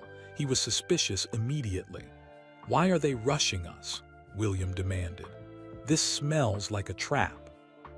William, I don't know their reasons, but $12 million is an exceptional offer. At least hear them out. I have a breakfast meeting at 9, William said. An important meeting. This will be over by 9. 1 hour, please. William finally agreed, but his voice stayed cold. I'll be there, but I don't like this. Gerald called Rebecca back. They're all coming, 8 o'clock. Rebecca let out a breath she'd been holding. Thank you, Gerald, we'll be there. 7:52 a.m., Grove Park Country Club. The 5 owners gathered in the private conference room. Some looked annoyed at being rushed. Others looked curious. Preston Burke looked desperately hopeful. Coffee and pastries sat on a side table, but nobody touched them. Thomas Whitfield checked his watch. This better be worth getting up early. $12 million is worth it, Preston said. If it's real, William Harrison muttered darkly. At exactly 8 o'clock, Rebecca and Curtis walked in. Rebecca carried her leather briefcase. Curtis had a formal contract in a folder. Good morning, Rebecca said professionally. Thank you all for meeting on short notice. We know this is unusual. Very unusual, Thomas said pointedly. Rebecca opened her briefcase and pulled out papers. Pinnacle Golf Ventures is prepared to make our final offer today. We're closing on Sutton Hills Country Club in Georgia this afternoon, but Grove Park is our preferred property. We're willing to offer $12 million cash with a 30-day closing period. She slid the contract across the table. Preston Burke reached for it immediately, his hands almost shaking. Charles Rutherford leaned over to read it too, but William Harrison didn't look at the contract. He was staring at Curtis Washington. I know you, William said slowly. His eyes narrowed. I've seen you somewhere recently. Curtis's heart pounded, but he kept his voice calm and steady. "I have one of those faces, sir. People say that to me all the time." "No," William shook his head. "It's not just your face. I've seen you somewhere specific, in a photograph maybe, or a news article." Thomas Whitfield cleared his throat loudly. "William, can we focus on the contract, please?" For the next 47 minutes, they reviewed the contract line by line. Preston and Charles pushed hard to accept. Thomas asked careful questions about payment terms and timelines.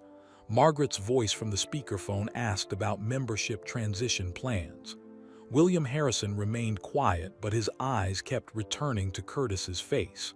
At 8:47 a.m., William suddenly stood up. "Excuse me, I need to make a phone call." He walked out of the conference room quickly. Rebecca and Curtis exchanged worried glances. This was it.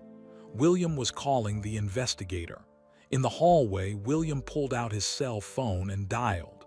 The investigator, Marcus Webb, answered on the second ring. "Marcus, where are you? We're supposed to meet at 9. Marcus's voice sounded stressed and frustrated. "Mr. Harrison, I'm dealing with a legal situation. I got a call from the North Carolina State Bar Association. There's been a complaint filed against me. I have to go to their office for questioning." "What's when?" "Right now. They said it's urgent. I'm on my way there now." "But what did you find out about Pinnacle Golf Ventures?" William demanded. "I'll give you the full report this afternoon, but I can tell you this much. Their attorney, Curtis Washington, is also the personal attorney for." The call dropped. Cell phone service at Grove Park was always unreliable in certain spots. William tried calling back 3 times. Every call went to voicemail. He stood in the hallway, frustrated and suspicious. Curtis Washington was someone's attorney, someone important enough that Marcus had emphasized it. But who? William walked back to the conference room, his mind working. 9:23 a.m., the vote. Thomas Whitfield looked around the table. "We need to make a decision. Pinnacle Golf Ventures needs an answer by noon." Margaret's voice came through the speaker first. "I vote yes. 12 million is an excellent price. We can pay for all our repairs and still have money left over."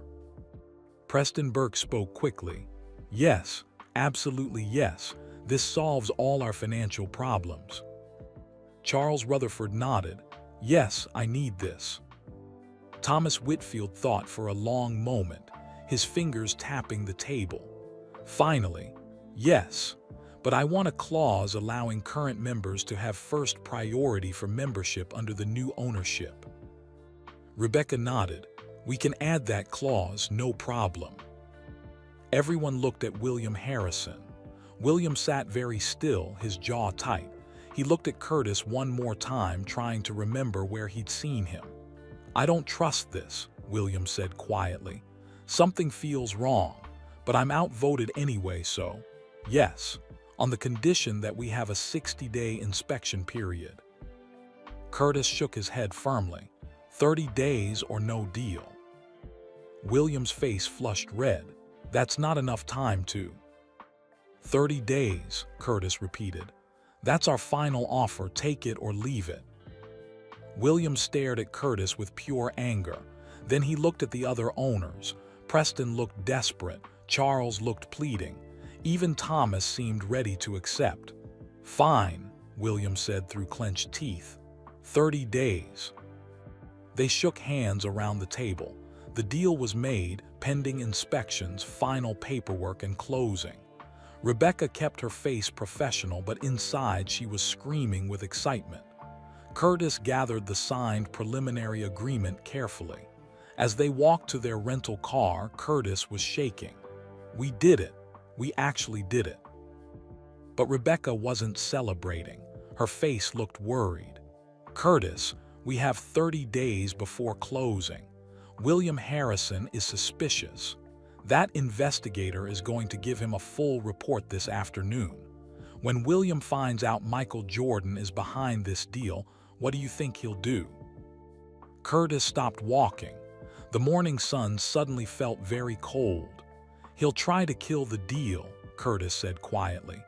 Exactly, Rebecca said, which means we have 30 days to either close this sale before he figures it out, or what? Curtis asked, though he already knew the answer. Rebecca's face was grim. Or Michael has to come here and face them, tell them the truth, and convince them to honor the deal anyway. Curtis looked back at Grove Park Country Club, the beautiful white building, the perfect green grass, the history and hatred built into every brick. William Harrison is going to find out the truth in about 3 hours, Curtis said. And when he does, all hell is going to break loose. That afternoon, 2:15 p.m. Marcus Webb sat across from William Harrison at a restaurant in Charlotte. Marcus was apologetic about the morning confusion. The state bar complaint had turned out to be a case of mistaken identity, someone with a similar name. But it had taken hours to sort out the paperwork. William didn't care about excuses. He leaned forward, his face tight with impatience. Just tell me what you found. Marcus opened his folder with notes and printouts. Pinnacle Golf Ventures, LLC, is a Delaware corporation established 7 weeks ago. The listed owners are Curtis Washington and Rebecca Steinberg. Both are based in Chicago. Chicago, William repeated. Something clicked in his mind. Curtis Washington is an attorney, Marcus continued. He specializes in business deals and contracts. His client list is mostly private, but through public records and court filings, I was able to identify several of his major clients. He slid a paper across the table. William read the list. His face went from curious to shocked to furious in 3 seconds. Curtis Washington is Michael Jordan's personal attorney, Marcus said. He's represented Jordan since 1986. He handles all of Jordan's major business transactions, real estate purchases, endorsement contracts, investment deals. William's hands gripped the paper so hard it crinkled. His voice came out in a harsh whisper. Michael Jordan. Yes, sir. Rebecca Steinberg also works with Jordan on real estate. I verified that she helped Jordan purchase a commercial property in Charlotte last year. William's mind flashed back to 3 weeks ago. Michael Jordan standing in the Grove Park Pro shop. Harrison Fletcher turning him away. The look in Jordan's eyes, calm but dangerous. Is Grove Park for sale? Everything's for sale for the right price. William had thought it was just angry words, empty threats. He never imagined Jordan would actually try to buy the club. Are you absolutely certain about this? William asked. 100% certain, Marcus said. Curtis Washington is Michael Jordan's lawyer. Pinnacle Golf Ventures is a shell company. Jordan is trying to buy Grove Park. William threw 2 $50 bills on the table and stood up abruptly. I need to make some calls. He walked outside to his car, his heart pounding with rage and humiliation. Michael Jordan, the man they'd turned away, was trying to buy their club. This was revenge. This was payback. This was a rich athlete trying to humiliate them. William sat in his car and called Thomas Whitfield. Thomas, we have a problem. A big problem. Emergency meeting at Grove Park 4:00 p.m. William demanded an emergency meeting of all 5 owners. Preston Burke was annoyed. We just met this morning. But William insisted it was urgent. By 4 o'clock, they were back in the conference room. Thomas and Preston looked tired. Charles looked confused. Margaret's voice came through the speakerphone from London, irritated at being disturbed again. William stood at the head of the table. His face was red. His voice shook with controlled anger. Michael Jordan is trying to buy Grove Park. Silence. Then everyone started talking at once. What are you talking about? Thomas demanded. How do you know this? Margaret's voice crackled through the speaker. William slammed his hand on the table. I hired a private investigator to check out Pinnacle Golf Ventures. Curtis Washington, their attorney, is Michael Jordan's personal lawyer. Rebecca Steinberg works with Jordan on real estate deals. Pinnacle Golf Ventures is a fake company. It's a shell. Jordan created it to hide his identity. Preston Burke's face went pale. You hired an investigator without telling us. Yes, because something felt wrong this morning, and I was right. Thomas Whitfield removed his glasses and cleaned them slowly, thinking. So Michael Jordan, the basketball player we denied entry to 3 weeks ago, is the real buyer. Exactly, William said. This is revenge. He's buying the club to humiliate us, to get back at us for turning him away. Charles Rutherford spoke quietly. Can you blame him? William spun toward him. What did you say? I said, can you blame him? Charles repeated louder now. We discriminated against the man. Harrison Fletcher turned him away for no good reason except the color of his skin. Now Jordan has the money to buy us out. What did we expect? We expected honesty, William shouted. He lied to us. He sent his people pretending to be some investment company. He used a shell company, Preston corrected. That's completely legal. Wealthy people do it all the time to keep deals private. Whose side are you on? William demanded. Preston stood up, his face flushed. I'm on the side of $12 million. William, I don't care if it's Michael Jordan or Mickey Mouse buying this club. I need that money. My business is failing. I have properties in foreclosure. I'm 2 months away from bankruptcy. So you'll sell our family legacy to someone trying to humiliate us. Our family legacy, Preston's voice got louder. You mean our legacy of discrimination, our legacy of turning away war heroes and successful businessmen because of their skin color. That legacy. William's jaw dropped. How dare you? I dare because it's true, Preston was yelling now. My grandfather wouldn't let black people join this club. My father wouldn't either. We wrote it into our rules. We were proud of it. And even after we took those rules out, we still found ways to keep people out. That's not, William started. It is true, Preston interrupted. David Chen pays 35% more in membership fees than I do. Dr. Williams pays more too. Why? Because they're not white. We charge them extra and pretend it's for special benefits that don't exist. Thomas Whitfield spoke up, his voice quiet but firm. Preston, that's enough. No, it's not enough. Preston turned to face all of them. Michael Jordan earned his money. He's successful and famous. He has every right to buy this club if he wants to. And you know what? Maybe he'll run it better than we do. William pointed a shaking finger at Preston. If you vote to sell this club to Michael Jordan, you're a traitor to everything Grove Park stands for. Good, Preston shouted, because what Grove Park stands for is wrong.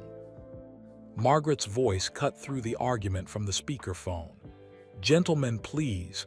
Shouting accomplishes nothing. Charles Rutherford spoke up. William, I need this sale too. My divorce is bankrupting me. My lawyers cost $50,000 a month. I can't afford to keep my share of Grove Park. Then sell your share, William said. Sell it to one of us, but don't sell the entire club to someone trying to destroy us. He's not trying to destroy us, Charles said. He's trying to buy us. There's a difference. Thomas Whitfield stood up. His voice was calm but carried authority. We need to think about this carefully. We signed a preliminary agreement this morning. We shook hands. We gave our word. Our word to liars, William protested. They didn't lie, Thomas said. They just didn't tell us who the real buyer was. That's not illegal. It's not even unusual in business. William looked at Thomas with betrayal in his eyes. You're considering letting this sale go through. Thomas was quiet for a moment. William, I've been thinking about Grove Park's future. We can barely afford our repairs. Our membership is aging. Young people don't want to join clubs like ours anymore. Maybe it's time for change." "Change?" William's voice was bitter. "You mean surrender?" "I mean evolution," Thomas said.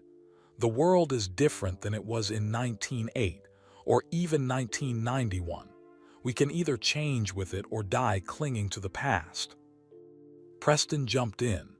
"If Michael Jordan buys Grove Park and opens it up to everyone, membership will increase. Young people will want to join. The club will make more money.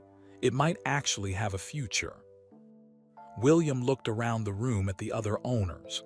He was losing. He could feel it. "There's only one way to resolve this," Thomas said. "We need to speak with Michael Jordan directly, face to face.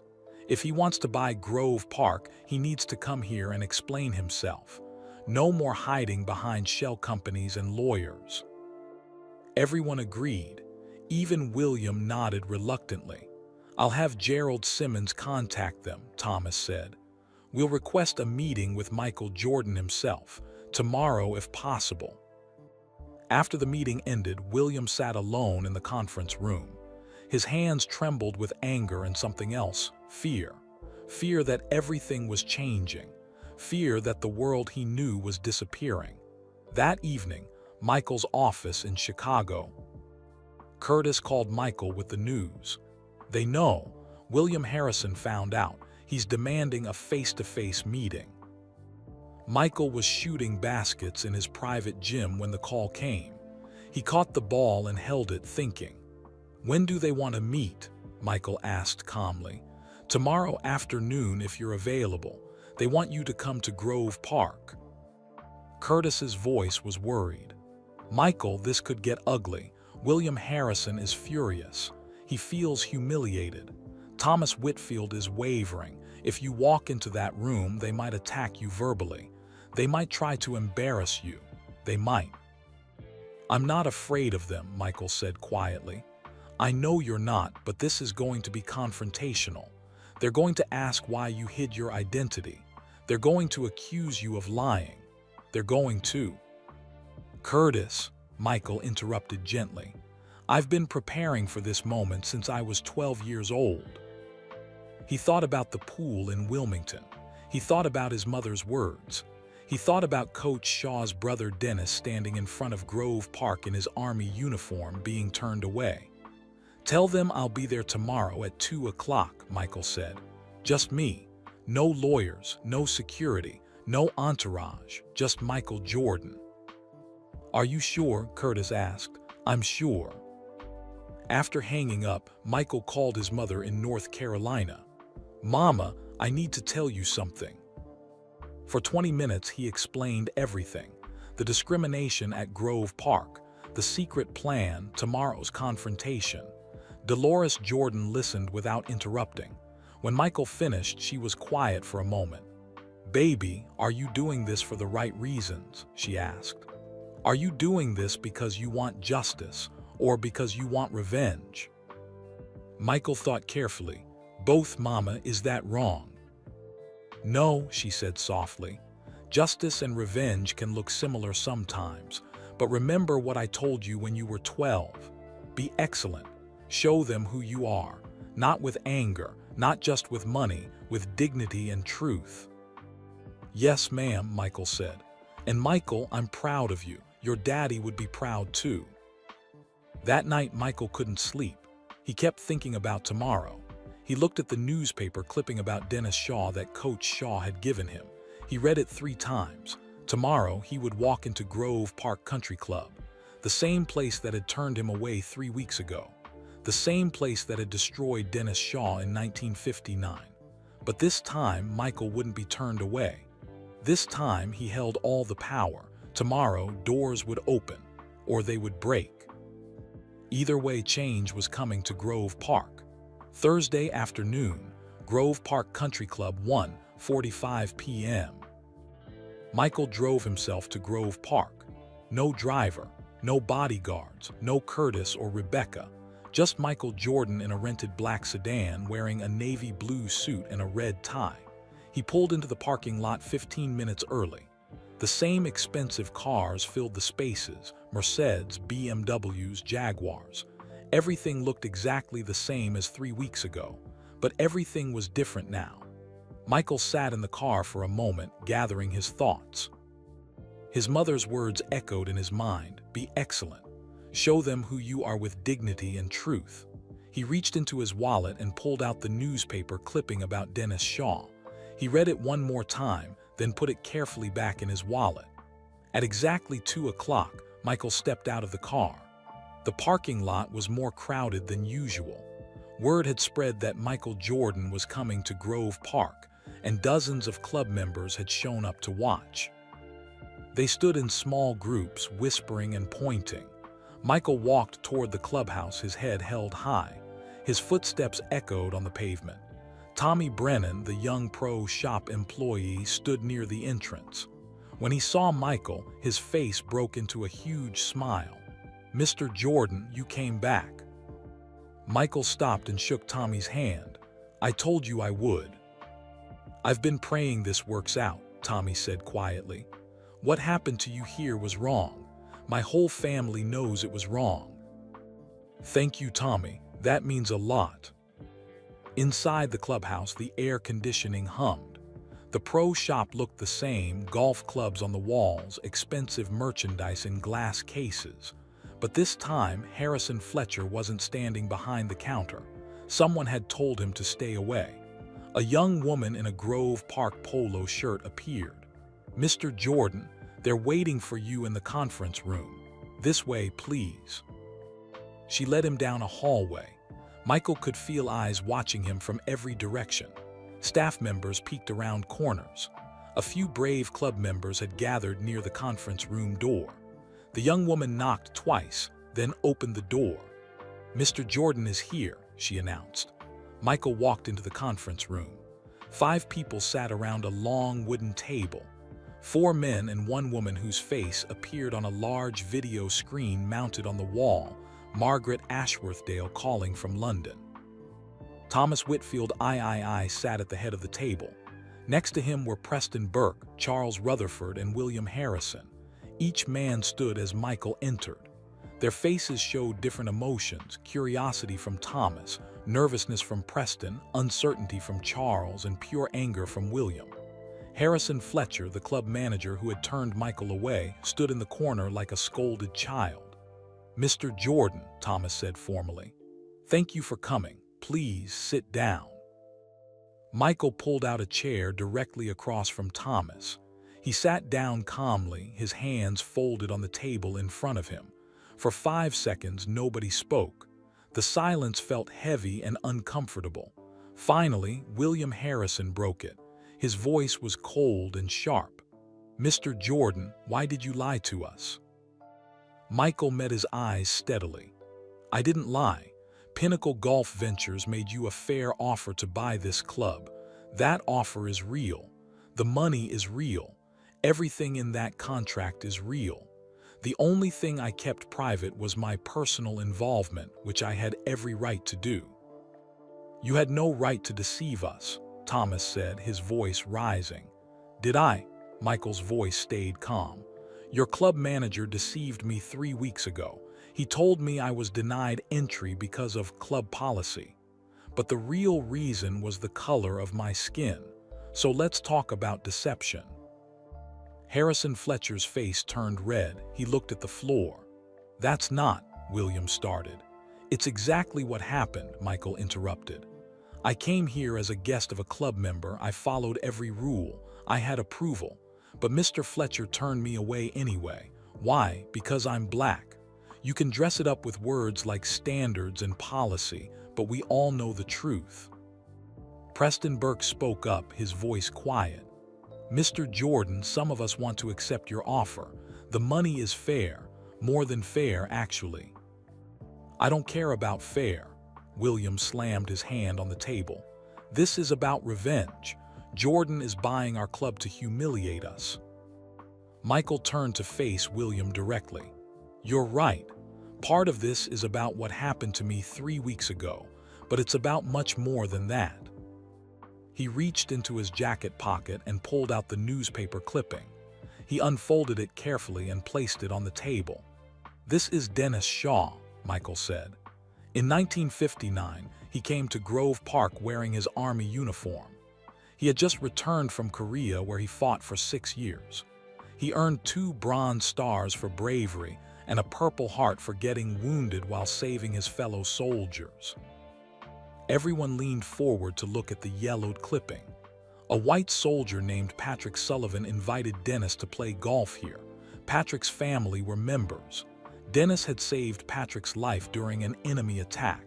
But when they arrived at Grove Park, your managers, maybe some of your fathers or grandfathers, turned Dennis away. They said, "We don't serve coloreds." Michael's voice stayed steady, but emotion crept underneath it. Dennis Shaw never recovered from that moment.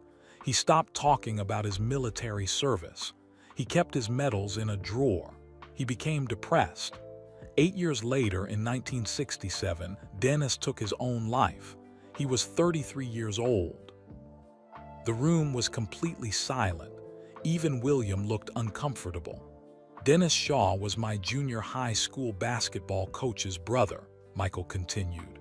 "I never met Dennis. He died before I was born. But his story matters, because he's not the only one. How many other people were turned away from Grove Park over 87 years? How many other lives were damaged by the hatred that lived in this building?" Charles Rutherford wiped his eyes. "Mr. Jordan, I didn't know about Dennis Shaw. None of us knew." "That's the problem," Michael said. "Nobody remembers the people who were hurt. Nobody remembers the doors that were slammed shut. But I remember, and I'm going to make sure it doesn't happen anymore." Thomas Whitfield spoke carefully. "What exactly are your plans if you buy Grove Park?" Michael looked at each owner in turn. "I'm going to open the doors to everyone. Black, white, Asian, Hispanic, everyone. No discrimination of any kind, ever. I'm going to lower membership fees so middle-class families can afford to join, not just wealthy people. I'm going to create scholarships for young golfers from poor neighborhoods. I'm going to turn Grove Park into a place that represents the best of what America can be, not the worst of what it was." "That sounds like you want to destroy everything we built," William said bitterly. "No," Michael said firmly. "I want to fix what was broken. Your fathers and grandfathers built something beautiful here, this land, this course, this clubhouse. But they also built something ugly: exclusion, discrimination, hate. I'm going to keep the beautiful parts and tear down the ugly parts." Preston Burke nodded slowly. "I think that's fair." "Fair?" William turned on Preston angrily. "He's going to let anyone join. The club will be overrun with—" He stopped himself, but everyone knew what word he'd almost said. Michael's voice got very quiet, very controlled. "With what, Mr. Harrison? Finish your sentence. The club will be overrun with what?" William's face turned pale. He knew he'd revealed himself. "I didn't mean—" "Yes, you did," Michael said. "You meant exactly what you started to say. That's the real problem here. Not me buying the club, not the shell company, not any business issue. The problem is you don't want people who look like me to have the same access you have." "That's not true," William protested. "Then prove it," Michael challenged. "Sell me the club. Let me open those doors. Let me prove that Grove Park can be successful and inclusive at the same time. If I fail, you can tell everyone you were right. But if I succeed, you'll have been part of something that changed for the better." Margaret's voice came through the speaker from London. Her British accent was crisp and clear. "Mr. Jordan, I have a question. Why do you want to own a country club? You're a basketball player and businessman. You have many other investments. Why spend $12 million on a place that discriminated against you?" Michael thought about his answer carefully. "When I was 12 years old, a security guard wouldn't let me swim in a public pool because I was black. I stood outside the fence watching white children play in the water on a 95-degree day. I felt small, powerless, humiliated. He paused, remembering. My mother told me something that night that changed my life. She said, when someone closes a door in your face, you find a way to open your own door and you make it bigger and better than theirs. That's what I've done my whole life. I became excellent at basketball so nobody could deny me opportunities. I worked harder than everyone else. I won championships. I became successful. His voice got stronger. But success means nothing if I only use it for myself. My mother also told me that when I have power, I should use it to open doors for others. That's why I want to buy Grove Park. Not just for me, for every Dennis Shaw, for every 12-year-old kid standing outside a fence, for everyone who's been told they don't belong. The room was silent again. Even William Harrison looked uncomfortable, his anger deflating slightly. Thomas Whitfield stood up and walked to the window. He looked out at the beautiful golf course, the green fairways, the sand traps, the perfectly maintained grounds. My grandfather helped found this club in 1908, Thomas said quietly. I have photographs of him at the opening ceremony. He was proud of Grove Park. So was my father. They passed that pride to me. He turned to face Michael. But I'm not proud of everything they did. I'm not proud of the rules they wrote. I'm not proud of people like Dennis Shaw being turned away. And I'm not proud of what happened to you 3 weeks ago. Thomas walked back to the table and sat down. Mr. Jordan, if you buy this club, will you promise to maintain its beauty, to keep the course in excellent condition, to preserve the parts that are worth preserving? Yes, Michael said, I promise. And will you promise to make it a place where everyone feels welcome, where talent and character matter more than skin color or bank accounts? Yes, Michael said, that's exactly what I'll do. Thomas looked at the other owners. I vote yes, let's sell to Mr. Jordan. Preston Burke spoke immediately. Yes, absolutely yes. Charles Rutherford nodded, yes. Margaret's face on the screen smiled slightly. Yes, I think it's time for Grove Park to change. Everyone looked at William Harrison. William sat very still, his hands gripped together. His face showed he was fighting an internal battle between the past he wanted to protect and the future he couldn't stop. Mr. Harrison, Michael said quietly, I'm not your enemy. I don't want to destroy Grove Park. I want to save it. Because right now, Grove Park is dying. Your membership is aging. Young people don't want to join clubs with discriminatory histories. In 10 years, Grove Park will probably close anyway. But if you let me buy it and change it, this club could thrive for another 100 years. William closed his eyes. When he opened them again, they looked tired, defeated. I vote yes, he said quietly, but I'm not happy about it. You don't have to be happy, Michael said. You just have to let it happen. Thomas stood up and extended his hand across the table. Mr. Jordan, we have a deal. Grove Park is yours. Michael stood and shook Thomas's hand firmly. Then he shook hands with Preston, Charles, and even William, though William's handshake was weak and reluctant. Thank you, Michael said. You're doing the right thing. As Michael walked toward the door, Harrison Fletcher stepped forward from the corner. Mr. Jordan, Fletcher said, his voice shaking, I owe you an apology. What I did 3 weeks ago was wrong. It was hateful. I'm ashamed. Michael looked at the older man for a long moment. Fletcher looked genuinely sorry, his eyes wet with tears. Mr. Fletcher, I accept your apology, Michael said. But apologizing to me isn't enough. You need to apologize to every person you ever turned away, every person you made feel unwelcome. That's how you make this right. Fletcher nodded, unable to speak. Michael walked out of the conference room. The hallway was crowded with club members who had been listening through the door. They stepped aside as Michael passed. Outside, the afternoon sun felt warm on his face. Tommy Brennan was waiting by Michael's car. How did it go? Tommy asked eagerly. Michael smiled. a real smile full of genuine happiness. "We did it, Tommy. Grove Park is going to change." Tommy's face lit up. "Really? You bought it?" "We have 30 days to finish the paperwork, but yes, it's happening." Tommy threw his arms around Michael in an impulsive hug. Then he stepped back, embarrassed. "Sorry, I shouldn't have." Michael laughed. "It's okay, Tommy, I'm happy too." As Michael drove away from Grove Park, he called his mother. "Mama, it's done. They said yes." He could hear the smile in her voice. "I'm proud of you, baby, so proud.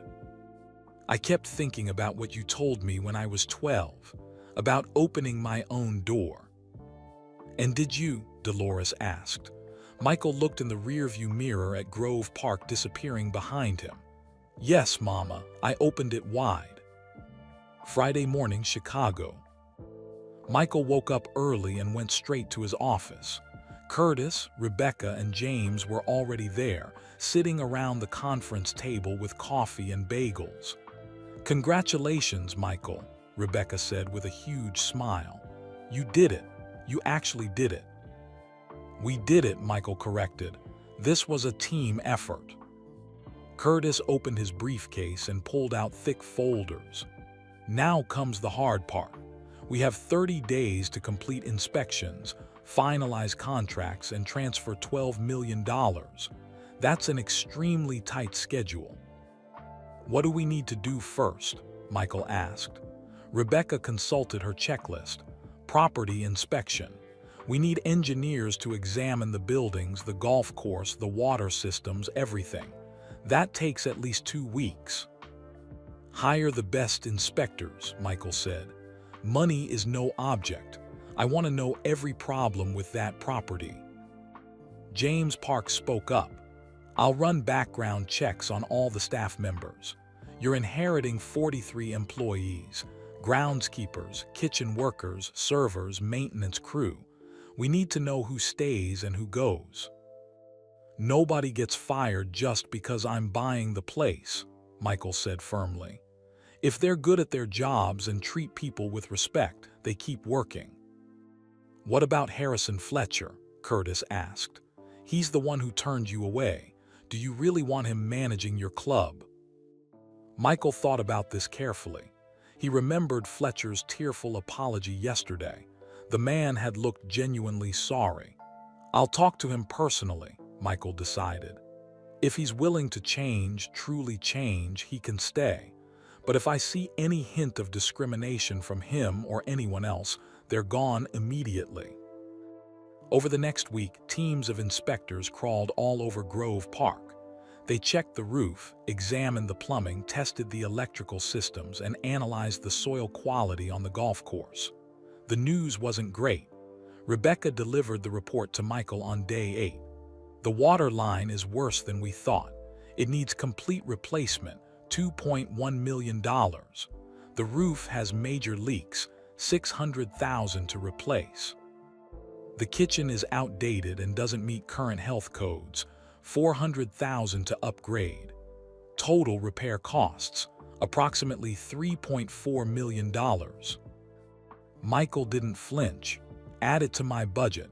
Get the work started as soon as we close." "That's a lot of money on top of the $12 million purchase price," Curtis warned. "I know," Michael said, "but I'm not doing this halfway. If Grove Park is going to represent excellence and inclusion, it needs to be excellent in every way." Day 12, the announcement. Michael knew he couldn't keep the purchase secret much longer. News was starting to leak. Sports reporters were asking questions, so Michael decided to control the story himself. He called a press conference at his office in Chicago. 20 reporters crowded into the conference room. Cameras flashed. Microphones clustered on the table where Michael sat. "Thank you all for coming," Michael began. "I have an announcement. I'm purchasing Grove Park Country Club in North Carolina. The sale will be final in approximately 2 weeks." Hands shot up immediately. Questions came rapid fire. "Why are you buying a country club? Is this related?" to the discrimination incident 3 weeks ago. What are your plans for Grove Park? Michael held up his hand for quiet. I'm buying Grove Park because I believe in second chances, not just for me, but for the club itself. Grove Park has a complicated history. For many years, it excluded people based on race, religion, and gender. That was wrong. He paused, making sure every reporter was listening. Under my ownership, Grove Park will become a place that welcomes everyone. We'll have open membership policies, no discrimination of any kind. We'll lower fees so more families can afford to join. We'll create scholarships for young golfers from underserved communities. Grove Park will be a model for what country clubs can be in modern America. A reporter from the Charlotte Observer raised her hand. Mr. Jordan, 3 weeks ago you were denied entry to Grove Park. Some people are saying this purchase is about revenge. What do you say to that? Michael smiled slightly. I say those people are partially right. This is about what happened to me, but it's also about what happened to countless other people over 87 years. People who were turned away. People who were made to feel less than human because of their skin color. I'm buying Grove Park for all of them. Another reporter asked, will you keep the current staff? Yes, as long as they're willing to embrace our new values. Anyone who can't treat all members with equal respect will need to find work elsewhere. What about the current members? Current members will have priority to renew their memberships under the new ownership, but they'll pay the same fees as everyone else. No more special treatment. No more discrimination. The press conference lasted 40 minutes. By that evening, the story was on every sports channel and in every newspaper. The reactions were mixed. Many people praised Michael. Civil rights leaders called it a powerful statement. Young people on social media celebrated. Golf legend Charlie Sifford, who had broken the color barrier in professional golf, called Michael personally to say congratulations. But others criticized him. Some said he was being too sensitive about what happened. Conservative radio hosts claimed he was destroying tradition. A few current Grove Park members resigned immediately, saying they wouldn't be part of Michael's social experiment. Michael didn't care about the criticism.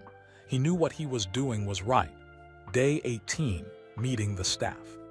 Michael flew to North Carolina and requested a meeting with all Grove Park employees. They gathered in the clubhouse dining room, 43 men and women of different ages and backgrounds. Michael stood at the front of the room. Everyone stared at him nervously, unsure what would happen. Hello, everyone. I'm Michael Jordan, and in less than 2 weeks, I'll be your new boss. Nervous laughter rippled through the room. I want to be clear about something, Michael continued. I'm not here to fire everyone and start over. If you're good at your job and you treat people with respect, you have a job for as long as you want it. Relief showed on many faces. But things are going to change at Grove Park. We're going to welcome everyone, all races, all religions, all backgrounds. If anyone has a problem with that, please let me know now, and we'll part ways with no hard feelings. Nobody spoke up. I know some of you witnessed what happened to me 3 weeks ago. I know some of you felt uncomfortable about it. I appreciate that.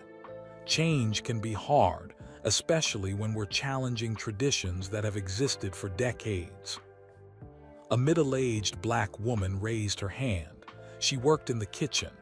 Mr. Jordan, will you hire more black staff members? Right now, I'm one of only 3. Yes, Michael said. I want our staff to reflect the diversity of our members. I'll be hiring based on qualifications, not skin color. But I'll also be actively recruiting from communities that haven't had opportunities here before. An older white groundskeeper spoke up. His name was Earl, and he'd worked at Grove Park for 22 years. Mr. Jordan, sir, I need to say something. Everyone turned to look at Earl. "I was working here the day you were turned away," Earl said, his voice shaking slightly. "I was on the grounds near the clubhouse. I heard what Mr. Fletcher said to you, and I didn't speak up, I didn't say anything. I just kept working, pretending I didn't notice. I'm ashamed of that." Earl's eyes filled with tears. "I have grandchildren who are mixed race. My son married a black woman. When they told me what happened to you, my grandson asked me, 'Papa Earl, why didn't you help Mr. Jordan?' And I didn't have a good answer." Michael walked over to Earl and put a hand on his shoulder. "Earl, you're speaking up now. That takes courage. I forgive you. And I hope you'll help me make Grove Park a place where nobody has to stay silent when they see injustice." Earl nodded, wiping his eyes. "I will, sir, I promise." Harrison Fletcher stood at the back of the room. He'd been dreading this moment. When Michael's eyes found him, Fletcher stepped forward. "Mr. Jordan, may I speak?" "Go ahead," Michael said. Fletcher's voice was steady but full of emotion. "I'm the person who turned you away. I followed orders from the ownership group, but that's no excuse. I could have refused. I could have stood up for what was right. Instead, I chose to protect my job over doing what was moral." He looked around at his coworkers. "I've worked at Grove Park for 32 years. I've turned away many people over those years. I told myself I was just following policy, but policy was wrong, and I was wrong for enforcing it." Fletcher turned back to Michael. "If you want to fire me, I understand. But if you're willing to give me a chance, I promise I'll spend the rest of my career making up for what I've done. I'll make Grove Park the most welcoming club in America." Michael studied Fletcher's face for a long moment. The room was completely silent. "Mr. Fletcher, I believe in second chances," Michael finally said. "But you're on probation. One incident of discrimination, one single incident, and you're gone. Can you accept those terms?" "Yes, sir," Fletcher said. "Thank you, sir." They shook hands. Several employees started clapping. Soon the whole room applauded. After the meeting, Tommy Brennan approached Michael excitedly. "Mr. Jordan, does this mean I still have my job?" "Of course, Tommy. You were kind to me from the moment I walked in. That's the kind of person I want working here." Tommy's face lit up. "Can I ask you something? Would you consider hiring my sister? She just graduated from hospitality school. She'd be amazing working in the restaurant or planning events." Michael smiled. "Have her send me her information. If she's half as enthusiastic as you, she'll fit right in." Day 25, final preparations. 5 days before the closing, Michael returned to Chicago to review the final contracts. Curtis had prepared a stack of documents 3 inches thick. "Sign here, here, and here," Curtis said, pointing to highlighted tabs. "Initial here, sign here. This transfers ownership. This establishes the new management structure. This creates the scholarship fund." Michael's hand cramped from signing so many papers. Rebecca presented the financial breakdown. Total investment, $12 million for purchase, $3.4 million for immediate repairs, $1 million for the scholarship fund, $500,000 for operational changes. Grand total, $16.9 million. "That's almost $17 million, Curtis said. "Michael, are you absolutely sure about this?" Michael didn't hesitate. "I'm sure."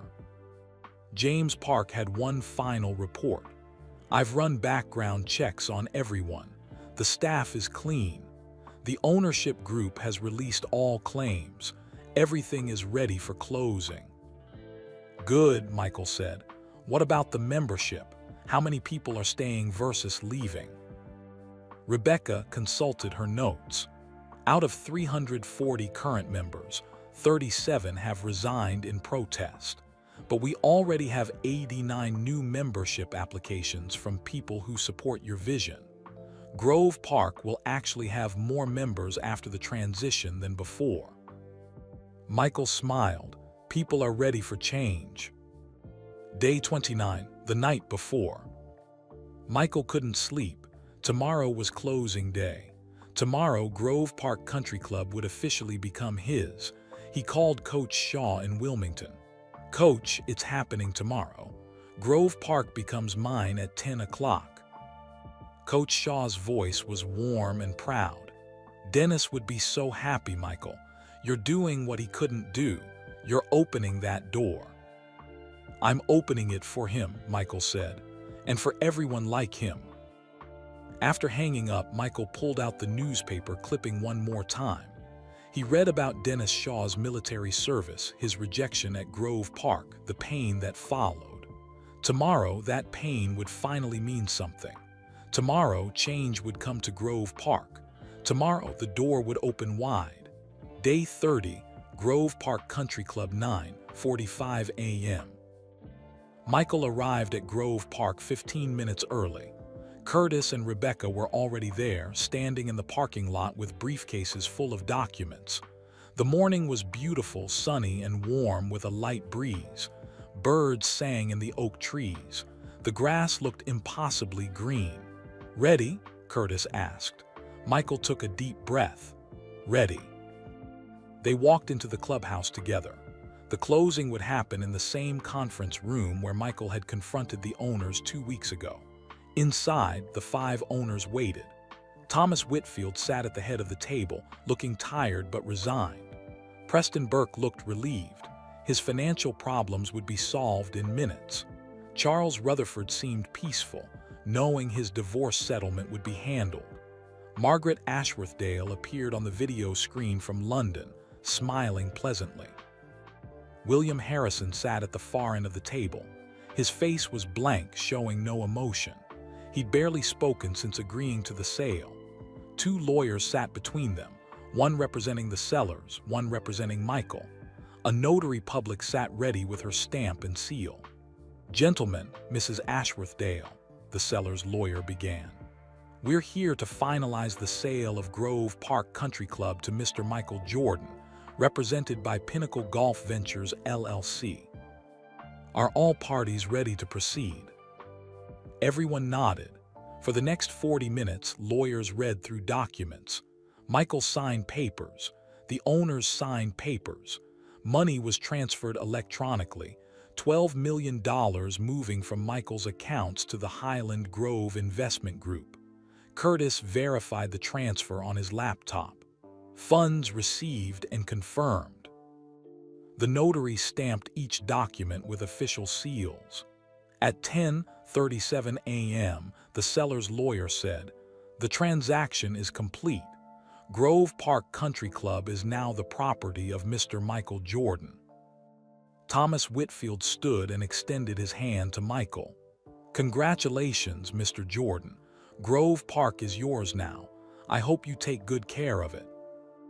"I will," Michael promised. "I'm going to honor the beauty your family built here while fixing what was broken." Preston Burke shook Michael's hand eagerly. "Thank you, Mr. Jordan. You've saved me from bankruptcy. I'm grateful." Charles Rutherford's handshake was firm. "Make it something we can all be proud of." Margaret's face on the screen nodded. "Good luck, Mr. Jordan. I believe you'll do wonderful things here." Finally, William Harrison stood. He walked slowly to Michael. His face still showed no emotion, but his eyes looked sad. "Mr. Jordan, I don't agree with everything you're planning to do here," William said quietly. "But the sale is done. Grove Park belongs to you now, I hope. I hope you prove me wrong about some things." Michael shook his hand. "I hope so too, Mr. Harrison." After the owners left, Michael stood alone in the conference room for a moment. He looked around at the wood-paneled walls, the formal portraits of past club presidents, the history built into every detail. This room had witnessed decades of decisions, some good, some terrible. Today, it had witnessed a new beginning. Rebecca poked her head in. "Michael, the staff is gathering outside. They want to see you." 10:45 a.m. The front steps of Grove Park. Michael walked out onto the front porch of the clubhouse. All 43 employees had gathered on the lawn, groundskeepers in work clothes, kitchen staff in white uniforms, servers in polo shirts, maintenance workers with tool belts. Tommy Brennan stood in front, grinning from ear to ear. Earl the groundskeeper was there, standing tall and proud. Harrison Fletcher stood to the side, looking nervous but hopeful. Behind the employees, dozens of people had gathered. Some were current members who supported Michael's vision.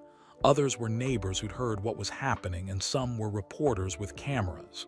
Michael descended the steps and stood facing everyone. "Today is a new day for Grove Park," Michael began. His voice carried across the lawn. "This club has a complicated history. It was built with excellence but also with exclusion. It created beauty but also caused pain.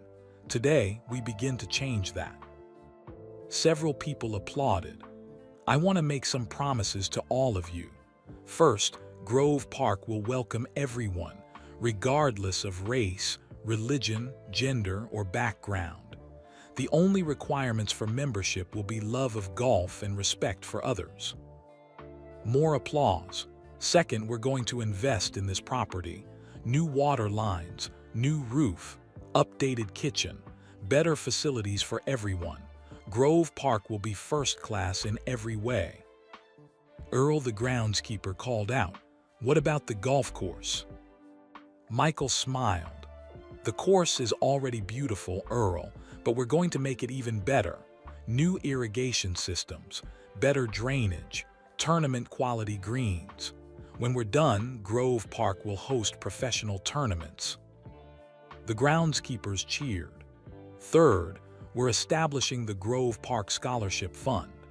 Every year, we'll give 10 scholarships to young golfers from families who can't afford expensive club memberships. We'll provide free golf lessons, equipment, and mentorship. We're going to create opportunities for kids who love golf but never had a chance to play." A woman in the crowd wiped tears from her eyes.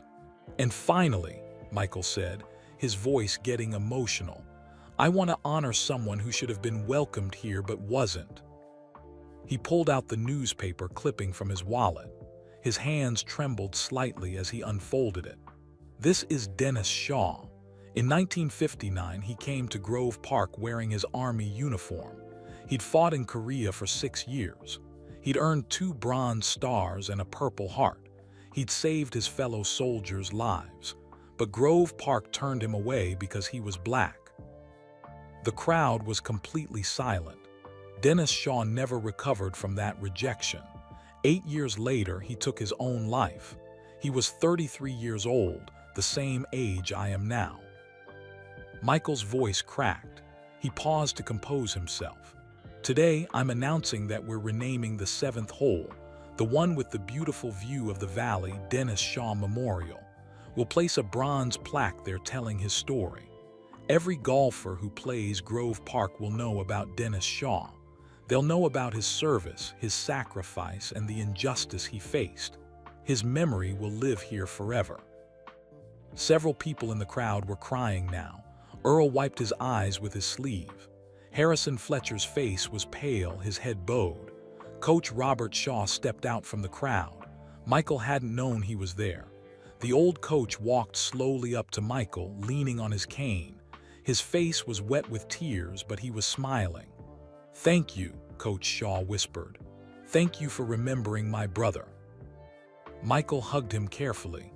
"Dennis's story matters, Coach. It will always matter." They stood together while people applauded. Some members came forward to shake Coach Shaw's hand and express their sympathy. After several minutes, Michael helped Coach Shaw to a chair someone had brought out. Then Michael continued speaking. "Grove Park's past includes both beauty and ugliness. We're going to keep the beautiful parts and change the ugly parts. This club will become a symbol of what's possible when people choose inclusion over exclusion, when they choose excellence over prejudice, when they choose the future over the past." Tommy Brennan shouted, "3 cheers for Mr. Jordan, hip hip." "Hooray!" everyone yelled. "Hip hip! Hooray! Hip hip! Hooray!" Michael laughed, embarrassed by the attention, but he was also deeply moved. 2:00 p.m. walking the course.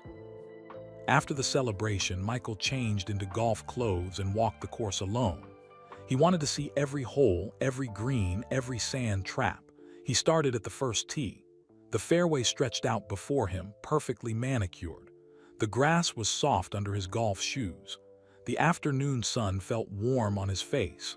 Michael played the first 6 holes by himself, taking his time, enjoying the peace. Golf had always been his escape, his way of relaxing. Today, walking his own golf course felt like a dream. When he reached the 7th hole, soon to be Dennis Shaw Memorial, Michael stopped. The view was spectacular. The fairway sloped downward into a valley, then rose again toward the green. Beyond the course, hills rolled into the distance, covered with trees. It was the most beautiful hole on the course. Michael stood there for a long time, thinking about Dennis Shaw.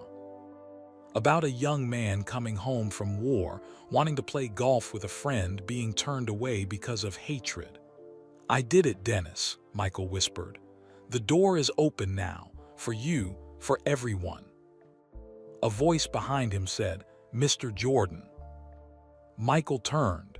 Harrison Fletcher stood there, still in his club manager uniform. "I'm sorry to interrupt," Fletcher said. "I just wanted to tell you something." "Go ahead," Michael said. Fletcher looked out at the view. "My father was club manager here before me. He worked at Grove Park for 38 years. He's the one who turned Dennis Shaw away in 1959. Michael's stomach tightened. "I didn't know that story until today," Fletcher continued. His voice shook. "My father never told me. He never talked about the people he turned away. But I found out after your press conference. I called him, he's 84 now, living in a nursing home, and I asked him about Dennis Shaw." "What did he say?" Michael asked. Fletcher's eyes filled with tears. "He said, 'I remember that young man. He looked so proud in his uniform, and I broke something in him that day. I've regretted it for 36 years, but I never had the courage to make it right.'" Fletcher wiped his face with his hand.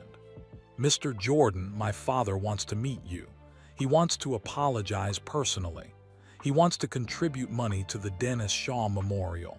He says it won't fix what he did, but he needs to try."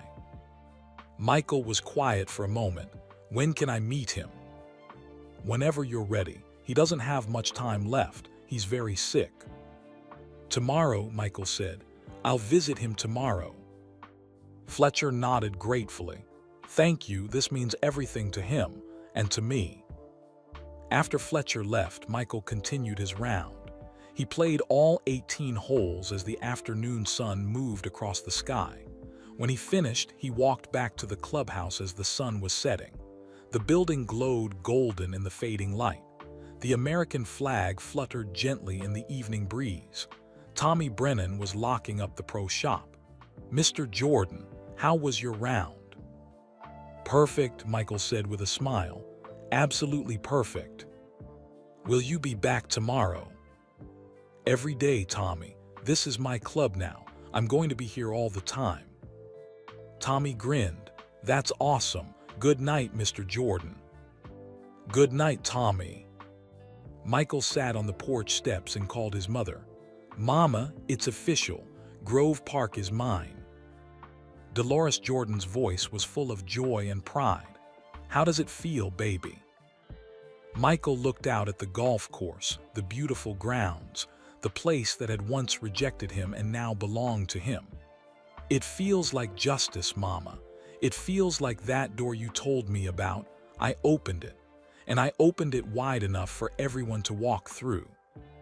"Your daddy is smiling down from heaven," she said softly. "I know he is." After hanging up, Michael sat on the steps for another hour, watching darkness settle over Grove Park. Lights came on around the property, soft lights illuminating pathways, lights on the clubhouse, lights marking the course. Everything looked peaceful, beautiful, right. Tomorrow would bring new challenges. There would be repairs to oversee, staff to train, new members to welcome, old attitudes to change. But tonight, Michael just wanted to sit and absorb this moment. He had done it. He had bought the club that rejected him. He had opened the door that was slammed in his face. And in doing so, he had honored his mother's words from 1977, Coach Shaw's brother Dennis, and every person who had ever been told they didn't belong. The door was open now, and it would stay open forever. 1 week later, Monday morning, Michael stood in the Grove Park parking lot at 6 o'clock in the morning watching construction trucks arrive. The repair work was beginning. A crew of 30 workers unloaded equipment, excavators, pipe sections, tools, lumber. The foreman, a man named Rick Patterson, walked over to Michael with blueprints under his arm. "Mr. Jordan, we're ready to start on the water line. It's going to be loud and messy for about 3 weeks." "Do what you need to do," Michael said. "Just try to keep the golf course playable." "We'll work around tee times as much as possible," Rick promised. By 7 o'clock, the sound of machinery filled the air. Workers dug trenches across parts of the property. It wasn't pretty, but it was necessary. Michael walked to the clubhouse. Inside, Harrison Fletcher was already at work, reviewing the day's schedule. "Good morning, Mr. Jordan," Fletcher said. He still seemed nervous around Michael, like he was waiting to make a mistake. "Morning, Harrison. How many tee times do we have today?" Fletcher consulted his computer. 17 groups. That's actually more than usual for a Monday. Word is spreading about the new ownership. People are curious. "Good," Michael said. "Make sure everyone gets excellent service. I want every person who comes here to feel welcome." "Yes, sir." Michael spent the morning observing everything. He watched how the staff greeted members. He listened to conversations in the pro shop. He walked through the restaurant kitchen and introduced himself to the cooks. At 10 o'clock, a family arrived for a tea time, the Washingtons. Robert and Linda Washington were in their 40s, black, well-dressed, and clearly nervous. Their 2 teenage children, Marcus and Tanya, carried brand-new golf bags. Tommy Brennan checked them in at the pro shop. "Welcome to Grove Park." "First time here?" "Yes," Robert said. "We saw Mr. Jordan's press conference. We never thought we could afford a place like this, but the new membership rates are actually reasonable." "That's the whole point," Tommy said cheerfully. "Mr. Jordan wants everyone to be able to play here. Let me get you set up with a cart." Michael walked over. "Hello, I'm Michael Jordan." Robert Washington's eyes went wide. "Mr. Jordan, we didn't expect to see you here. We just wanted to say thank you. Our kids love golf, but we could never afford the expensive clubs around Charlotte. This means everything to us." "That's exactly why I bought this place," Michael said. He shook hands with Marcus and Tanya. "You two play golf?" "Yes, sir," Marcus said shyly. "I'm on my high school golf team." "What's your handicap?" 14. "Not bad," Michael said. "Keep practicing. Maybe in a few years you'll get one of our scholarships for college." The Washington family looked like they might cry from happiness. "Enjoy your round," Michael said. "And welcome to Grove Park. This is your club now, too." After they left, Tommy turned to Michael with a huge smile. "That was awesome." "That's what this is all about, Tommy. Families like the Washingtons, opening doors." That afternoon, visiting Mr. Fletcher Sr. At 2 o'clock, Michael drove to Maplewood Nursing Home in Charlotte. Harrison Fletcher met him in the lobby. "Thank you for coming, Mr. Jordan," Harrison said. "My father is very weak, but he's been waiting all day to see you." They walked down a hallway that smelled like medicine and cleaning products. Soft music played from speakers. Elderly people sat in wheelchairs along the walls. Harrison knocked gently on a door marked Fletcher, room 218. "Come in," a weak voice called. Inside, an old man lay in a hospital bed. Harold Fletcher was 84 years old, thin as paper with translucent skin and cloudy eyes. Oxygen tubes ran to his nose. Monitors beeped quietly. But when Harold saw Michael, his eyes cleared slightly. "Mr. Jordan," Harold whispered, "thank you for coming." Michael pulled a chair close to the bed. "Mr. Fletcher, your son said you wanted to talk to me." Harold's hands shook as he reached for a glass of water on the bedside table. Harrison helped him drink. "I need to tell you about Dennis Shaw," Harold began. His voice was raspy and weak. "I was club manager at Grove Park in 1959. Dennis Shaw came to the club with Patrick Sullivan. Dennis was wearing his Army uniform. He looked so proud, so dignified." Harold's eyes filled with tears. "Patrick told me Dennis had saved his life in Korea. He wanted to thank Dennis by playing golf together. But the club owners had given me strict orders. No black people allowed. No exceptions." Michael listened quietly, his face calm but his fists clenched. "I could have said no to those orders," Harold continued. "I could have let Dennis play that day. What would they have done? Fired me? Maybe, but I was a coward. I chose my job over doing what was right." Harold's breathing became labored. Harrison looked worried, but his father waved him off. "I watched Dennis's face when I turned him away. I saw something break inside him. He didn't argue, he didn't get angry, he just deflated, like all the pride went out of him in one moment. Patrick Sullivan was furious. He quit the club right there, but Dennis just walked away quietly." Tears ran down Harold's wrinkled cheeks. "I've thought about Dennis Shaw almost every day for 36 years. When my son told me Dennis took his own life 8 years later, I knew I was partially responsible. My cowardice contributed to his pain." Michael's throat felt tight. "Mr. Fletcher, why are you telling me this?" "Because I need you to know that what you're doing at Grove Park matters. You're fixing something that people like me broke. You're opening doors that people like me slammed shut." Harold reached out with a trembling hand. "I'm dying, Mr. Jordan. The doctors say I have maybe 2 months. I can't fix what I did to Dennis Shaw, but maybe I can help honor his memory." He gestured to Harrison, who pulled an envelope from his jacket pocket. "This is a check for $50,000, Harold said. "It's most of my savings. I want it to go toward the Dennis Shaw Memorial. Please use it to make the memorial beautiful. Make it something that tells his story. Make sure people never forget what happened to him." Michael took the envelope with shaking hands. He opened it and saw the check, $50,000 made out to the Grove Park Scholarship Fund.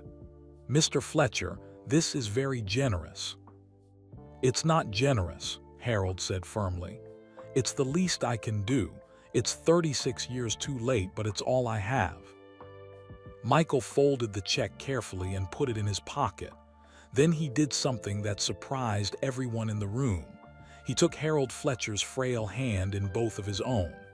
"Mr. Fletcher, I forgive you," Michael said quietly. "What you did was wrong, but you're trying to make it right. That takes courage. Dennis Shaw's memory will be honored. I promise you that." Harold sobbed deep, painful sobs from a man carrying decades of guilt. Harrison put a hand on his father's shoulder, tears streaming down his own face. They sat together for another 20 minutes.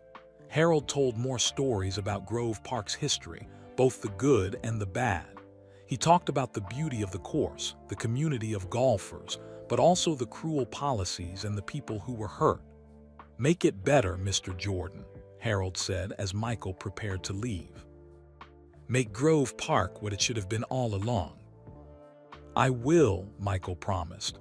In the parking lot, Harrison Fletcher shook Michael's hand. "Thank you for giving my father peace. He's been carrying this guilt his whole life." "We all make mistakes," Michael said. "What matters is whether we try to fix them." That evening, the pro shop. Michael returned to Grove Park as the sun was setting. The construction crews had finished for the day. The property was quiet except for a few late golfers finishing their rounds. Tommy Brennan was cleaning golf clubs in the pro shop. "Hey, Tommy," Michael said. "How was today?" "Amazing," Tommy said enthusiastically. "We had so many new people come by to ask about memberships. And guess what? Mrs. Chen, David Chen's wife, she brought her book club here for lunch. 8 ladies. They all said the restaurant food was delicious." "That's great news." "Oh, and something else." Tommy pulled out a piece of paper. "My sister Jessica sent her resume like you asked. She's really excited about maybe working here." Michael took the resume and read it. Jessica Brennan, 22 years old, recent graduate from Johnson and Wales University with a degree in hospitality management. Strong recommendations from her professors. "Tell Jessica to come in for an interview on Wednesday," Michael said. "If she's half as enthusiastic as you, she'll be perfect." Tommy's face lit up. "Really? Oh man, she's going to freak out. Thank you, Mr. Jordan." After Tommy left, Michael walked out to the 7th hole, soon to be Dennis Shaw Memorial. The sun was setting behind the hills, painting the sky orange and purple. Michael imagined the bronze plaque that would stand here. He'd already commissioned an artist to design it. The plaque would have Dennis Shaw's photograph in his army uniform, a description of his military service, and the story of what happened at Grove Park in 1959. Every golfer who played this hole would read that story. Every person who walked this course would know about Dennis Shaw. His story wouldn't be forgotten. His pain wouldn't be meaningless. Michael's phone rang. It was Curtis. "Michael, I have news. The story about Harold Fletcher's donation just broke. Someone at the nursing home leaked it to the press. It's all over the news. Man who turned away war hero donates to memorial." "How are people reacting?" Michael asked. "Mixed reactions. Some people think it's a beautiful gesture of redemption. Others say $50,000 doesn't erase 36 years of discrimination. What do you think?" Michael thought about Harold Fletcher's tears, his guilt, his desire to make things right before he died. "I think people are complicated," Michael said. "Harold Fletcher did something terrible in 1959, but he's trying to fix it now. That's more than most people do." "So you're okay with the donation?" "More than okay. Harold Fletcher's story is part of Grove Park's change. He represents people who participated in discrimination but later realized they were wrong. That's an important message too. It's never too late to try to make things right."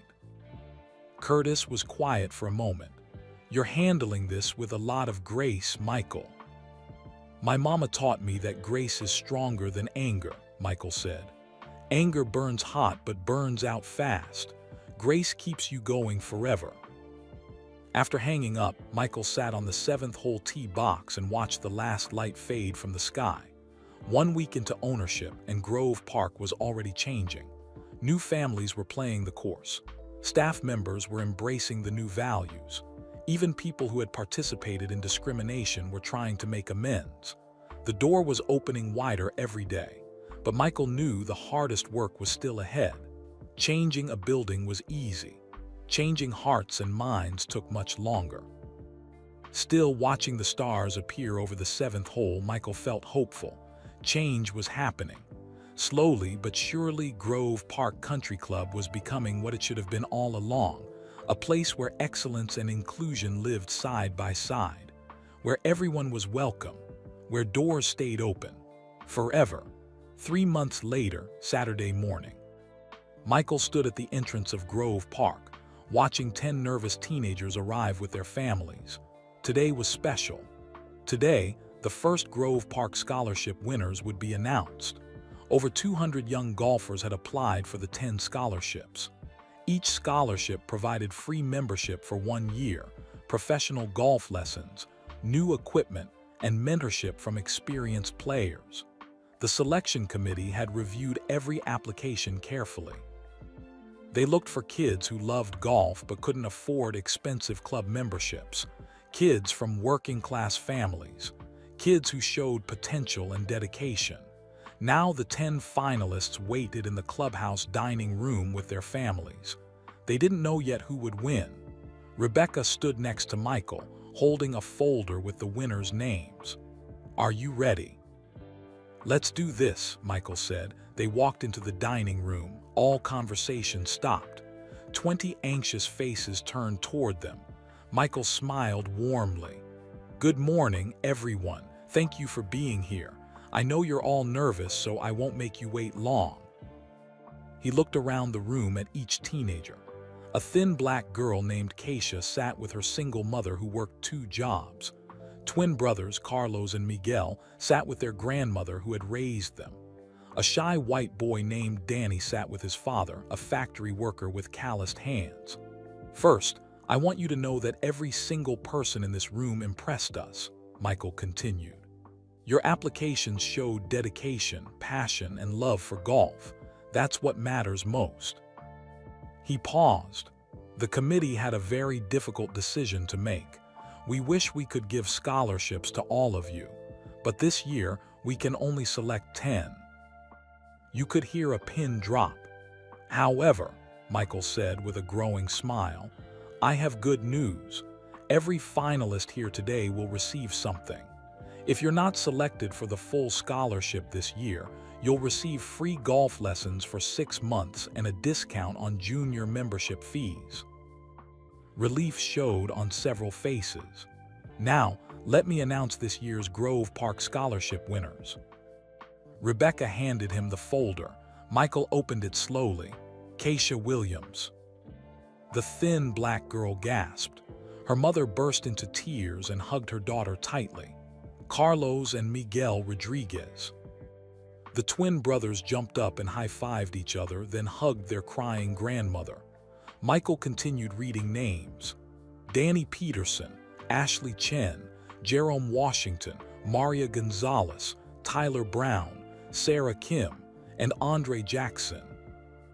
Each name brought tears, cheers, and hugs. Families celebrated together. The kids who weren't selected looked disappointed but tried to stay positive. After the announcements, Michael spoke again. "To our scholarship winners, congratulations. You've earned this opportunity. We expect you to work hard, show respect, and represent Grove Park with excellence. You're not just learning golf. You're becoming part of a family." He looked at the kids who didn't win. "To everyone else, don't give up. Apply again next year. Keep practicing. Keep improving. This is just the beginning of your golf journey." One of the non-selected kids, a 12-year-old boy named Marcus, raised his hand timidly. "Mr. Jordan, sir, can I ask you something?" "Of course, Marcus." "Did you ever get rejected for something you really wanted?" The room got quiet. Everyone wanted to hear Michael's answer. Michael smiled and pulled out a chair. He sat down so he was at eye level with the kids. "Marcus, I got cut from my high school varsity basketball team when I was 15 years old. The coach said I wasn't good enough. I went home and cried in my room." Several kids looked shocked. "Michael Jordan got cut from a team. But you know what I did the next day?" Michael continued. "I practiced harder. I worked on my weaknesses. I got better. The next year I made the team, and I never forgot how that rejection felt. It motivated me to become excellent." He looked directly at Marcus. "Not winning this scholarship today doesn't mean you're not good enough. It means you need to keep working, keep improving, and when you apply next year, you'll be even better." Marcus nodded, looking more hopeful. That afternoon, first scholarship lesson. At 2 o'clock, the 10 scholarship winners gathered at the practice range for their first professional lesson. Michael had hired a golf instructor named Patricia Chen, a former LPGA player who specialized in teaching young golfers. Patricia was a small Chinese-American woman, 45 years old, with kind eyes and a firm teaching style. "Welcome, everyone," Patricia said. "I'm Coach Chen. For the next year, I'll be working with you individually and as a group. We're going to improve your game dramatically. But golf isn't just about hitting balls. It's about discipline, focus, and character. She had each kid hit 10 balls while she observed their swings. Some were good, some needed serious work, but all showed potential. Michael watched from a golf cart nearby. Seeing these kids from different backgrounds, different races, different circumstances, all united by their love of golf, filled him with pride. Tommy Brennan drove up in another cart. "Mr. Jordan, you have a visitor at the clubhouse. Coach Robert Shaw is here." Michael drove back to the clubhouse. Coach Shaw sat in a rocking chair on the front porch looking out at the course. "Coach, this is a surprise," Michael said warmly. "I had to see it, Michael. Had to see the changes you've made." Michael sat next to him. Together they watched the scholarship kids practicing on the range in the distance. "Dennis would have loved this," Coach Shaw said softly. "All these kids getting opportunities. That's what he would have wanted." "The memorial plaque arrives next week," Michael told him. "We're installing it at the 7th hole. I'd like you to be there when we dedicate it." Coach Shaw nodded, too emotional to speak. They sat in comfortable silence for several minutes. "Michael, can I tell you something?" Coach Shaw finally said. "Of course." "When Dennis died in 1967, I was angry at the world. Angry at Grove Park. Angry at everyone who had treated him badly. That anger ate at me for years." He turned to look at Michael. "But watching what you've done here, buying this place, opening the doors, honoring Dennis's memory, I feel that anger lifting. You've turned something hateful into something beautiful. You've given Dennis's pain meaning." Michael's eyes got wet. "Coach, I'm just trying to do what my mama taught me, open doors for others." "You've done more than that, son. You've shown that change is possible, that people can be better, that places can be better." Evening, the restaurant. That night, Michael ate dinner at the Grove Park restaurant. The chef, a talented black woman named Carmen who had been hired 2 months ago, prepared a special meal, perfectly cooked steak, roasted vegetables, and homemade bread. Several tables were filled with members, both old and new. Michael noticed something wonderful: people of different races eating together, laughing together, enjoying the club together. An elderly white couple approached Michael's table. The man extended his hand. "Mr. Jordan, I'm Richard Morrison. My wife Ellen and I have been members here for 32 years. Michael shook their hands. "Nice to meet you. Are you enjoying dinner?" "The food is excellent," Ellen said. "But we really came over to say thank you." "Thank me." Richard nodded. "When you bought Grove Park, we were nervous about the changes. We're old. We don't like things being different, but you've made this place better, more welcoming, more alive. We see young families here now. We see diversity. It's what Grove Park should have been all along." "We're ashamed it took someone like you to make it happen," Ellen added. "We should have pushed for these changes decades ago." Michael was touched. "Thank you for saying that, and thank you for staying. We need members like you, people who embrace change instead of fighting it." After they left, Harrison Fletcher approached with a nervous smile. "Mr. Jordan, everything okay with your meal?" "Perfect, Harrison. How are things going with the staff?" "Really well. Everyone has embraced the new culture. And I have to tell you, my father passed away 2 days ago." Michael's face fell. "Harrison, I'm so sorry." "Thank you, but he died peacefully. His last words to me were, 'I made my peace with Dennis Shaw. Tell Mr. Jordan thank you. Your visit meant everything to him.'" They stood together quietly for a moment. "The funeral is on Wednesday," Harrison said. "If you have time, my family would be honored if you came." "I'll be there," Michael promised. Late evening, walking the course. After dinner, Michael walked the golf course alone under the stars. The construction work was nearly finished. The new water lines were installed. The roof was repaired. The kitchen had been upgraded. Grove Park looked better than it had in decades.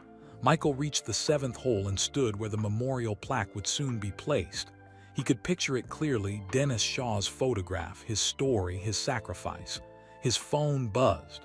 A text message from his mother: "Proud of you, baby. Keep opening doors." Michael smiled and texted back, "Always, Mama, always." Another text came through, this time from David Chen. "Thank you for what you're doing at Grove Park. Dr. Williams and I had lunch there today. First time we felt truly welcome. That's because of you." More messages followed. From Curtis congratulating him on the scholarship program. From Rebecca reporting that 3 more families had applied for membership.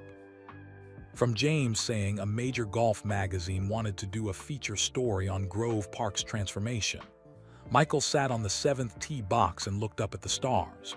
3 months ago, this place had rejected him. Today, it was becoming a model for inclusion and excellence. But the work wasn't finished. Real change took time. Years, maybe decades. Some people would resist. Some would criticize. Some would want the old Grove Park back. That was okay. Michael was patient. He was determined. And he wasn't going anywhere.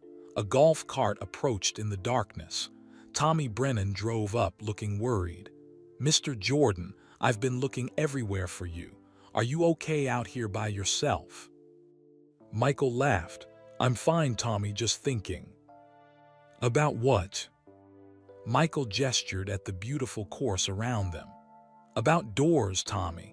About all the doors that have been closed throughout history, and about how good it feels to open them." Tommy sat down next to him on the tee box. "Can I tell you something? My sister Jessica started working here last week. She absolutely loves it. She says Grove Park feels different than other clubs she's worked at. More welcoming, more real." "That's exactly what we're trying to build," Michael said. "A place that's excellent but also kind, beautiful but also inclusive, where everyone can belong." They sat together for a while, looking at the stars and listening to the night sounds: crickets chirping, a distant owl hooting, the breeze rustling through trees. Finally, Tommy asked, "Mr. Jordan, do you think Grove Park will stay like this forever? Or will things go back to the old ways eventually?" Michael thought carefully before answering. "Tommy, nothing lasts forever unless people work to maintain it. The doors I open today can close again if future generations stop caring. That's why we need people like you. People who will remember why these changes mattered. People who will protect what we built here." "I promise I will," Tommy said seriously. "Good," Michael said. "Because this isn't just about one club in North Carolina. It's about showing that change is possible everywhere, that people can grow, that places can transform, that justice and excellence can exist together." They drove back to the clubhouse together. The lights of Grove Park glowed warmly in the darkness. Tomorrow would bring new challenges, new opportunities, new people to welcome. But tonight, Michael just felt grateful. Grateful for his mother's wisdom, grateful for Coach Shaw's brother's story, grateful for the chance to turn pain into purpose. The door was open, and it would stay open. As long as people like Michael, like Tommy, like the scholarship kids kept working. As long as people remembered why it mattered. Forever, 1 week later, Wednesday afternoon. Michael stood at the 7th hole of Grove Park, watching workers install the bronze memorial plaque. The plaque was beautiful, 2 feet tall and 3 feet wide, mounted on a stone base surrounded by flowers. At the top was a photograph of Dennis Shaw in his Army uniform, young and proud. Below the photo, engraved words told his story. Dennis Shaw Memorial 1934–1967.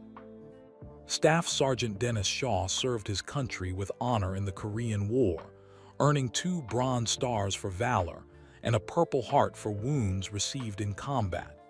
In 1959, he was denied entry to Grove Park Country Club because of the color of his skin. Dennis never recovered from this injustice. He died by suicide in 1967 at age 33. This memorial honors his service, acknowledges the pain caused by discrimination, and commits Grove Park to welcoming all people with dignity and respect. When we remember those who were turned away, we ensure the door stays open for those who come after. Michael Jordan, 1995. Michael ran his fingers over the engraved letters. The bronze felt warm from the afternoon sun.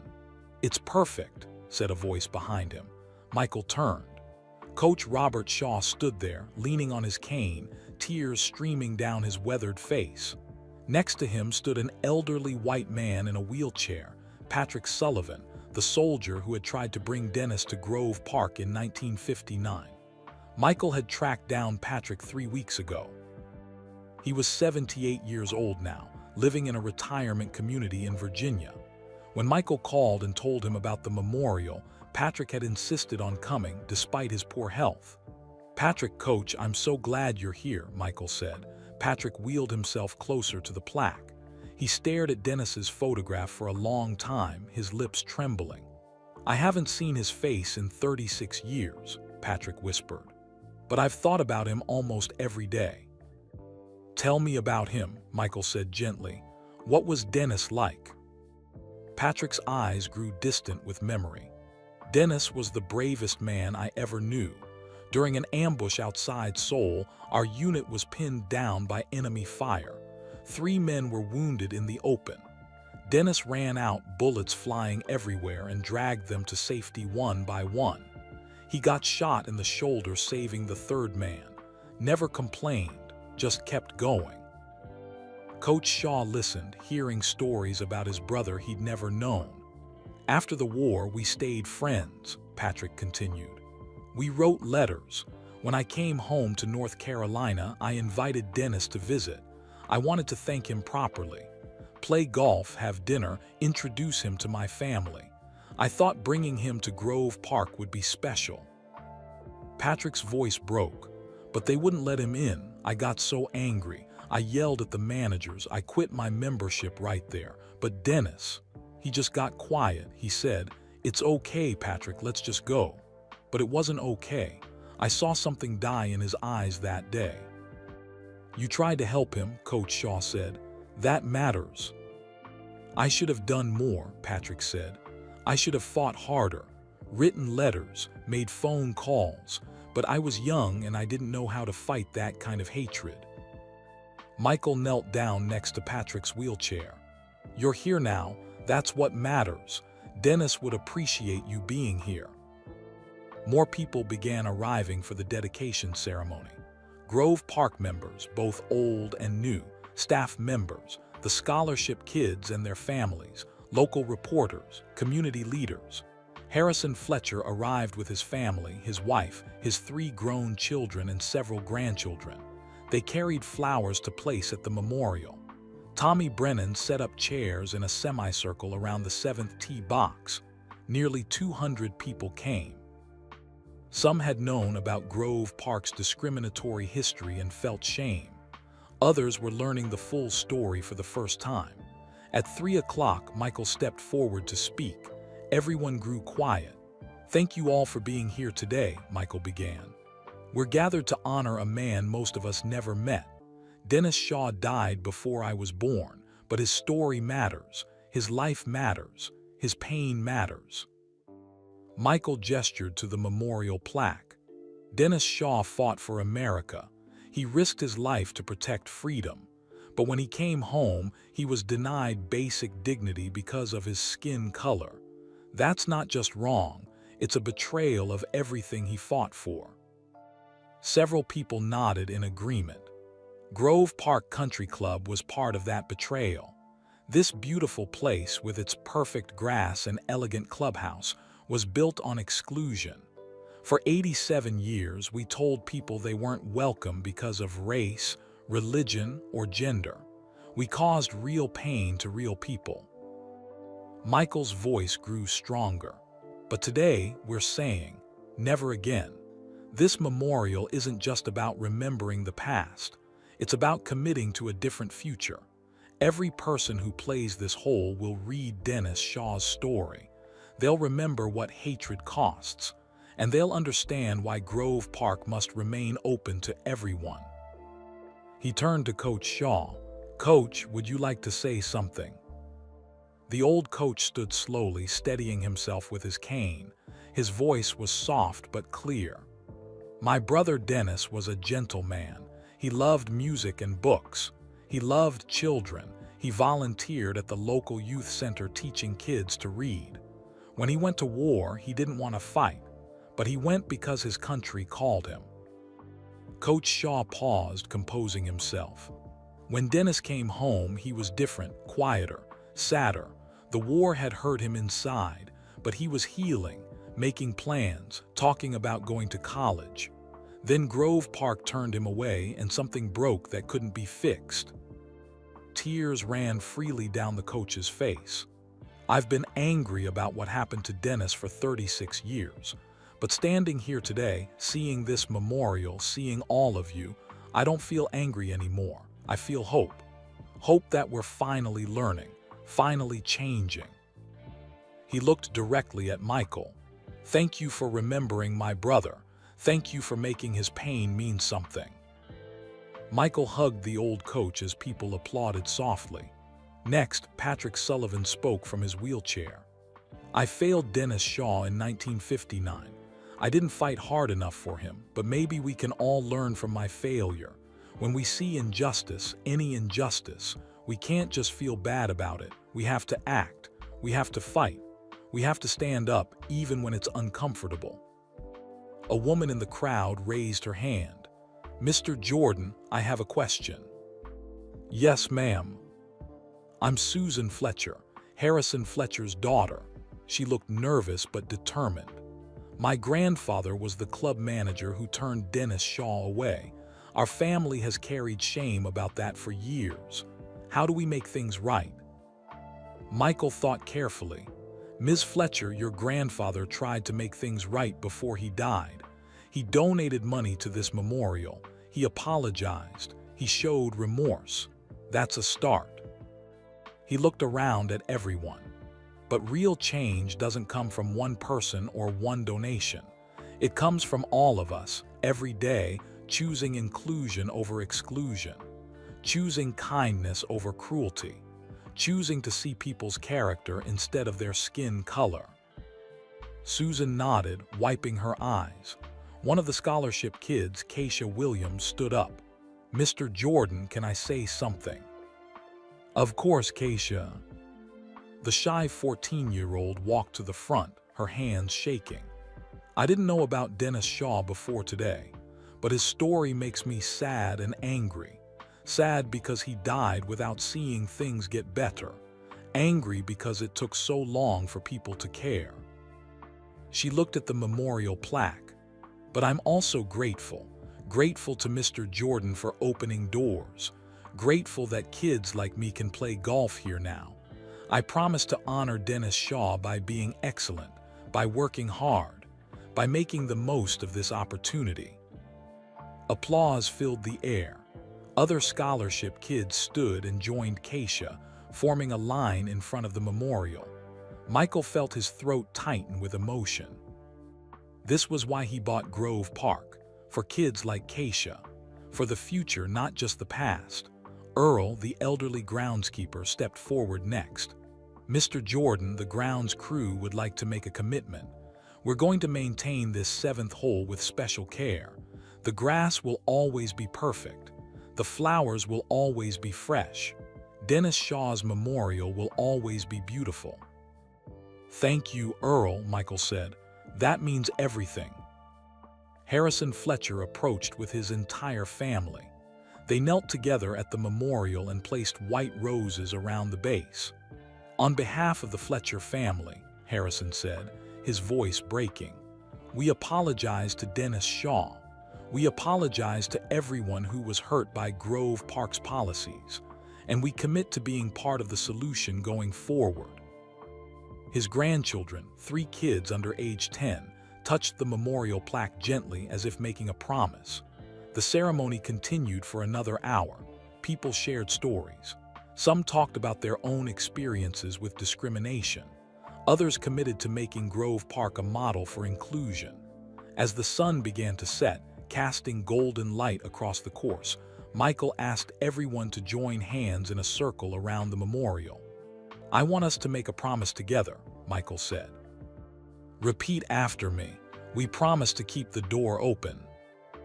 "We promise to keep the door open," everyone repeated. "We promise to welcome all people." "We promise to welcome all people." "We promise to remember Dennis Shaw." "We promise to remember Dennis Shaw." "And we promise to build a future where everyone belongs." "And we promise to build a future where everyone belongs." The circle of 200 people stood together in the fading light, hands joined, hearts united in purpose. That evening, the clubhouse. After the ceremony, people gathered in the Grove Park restaurant for a reception. The mood was both somber and hopeful.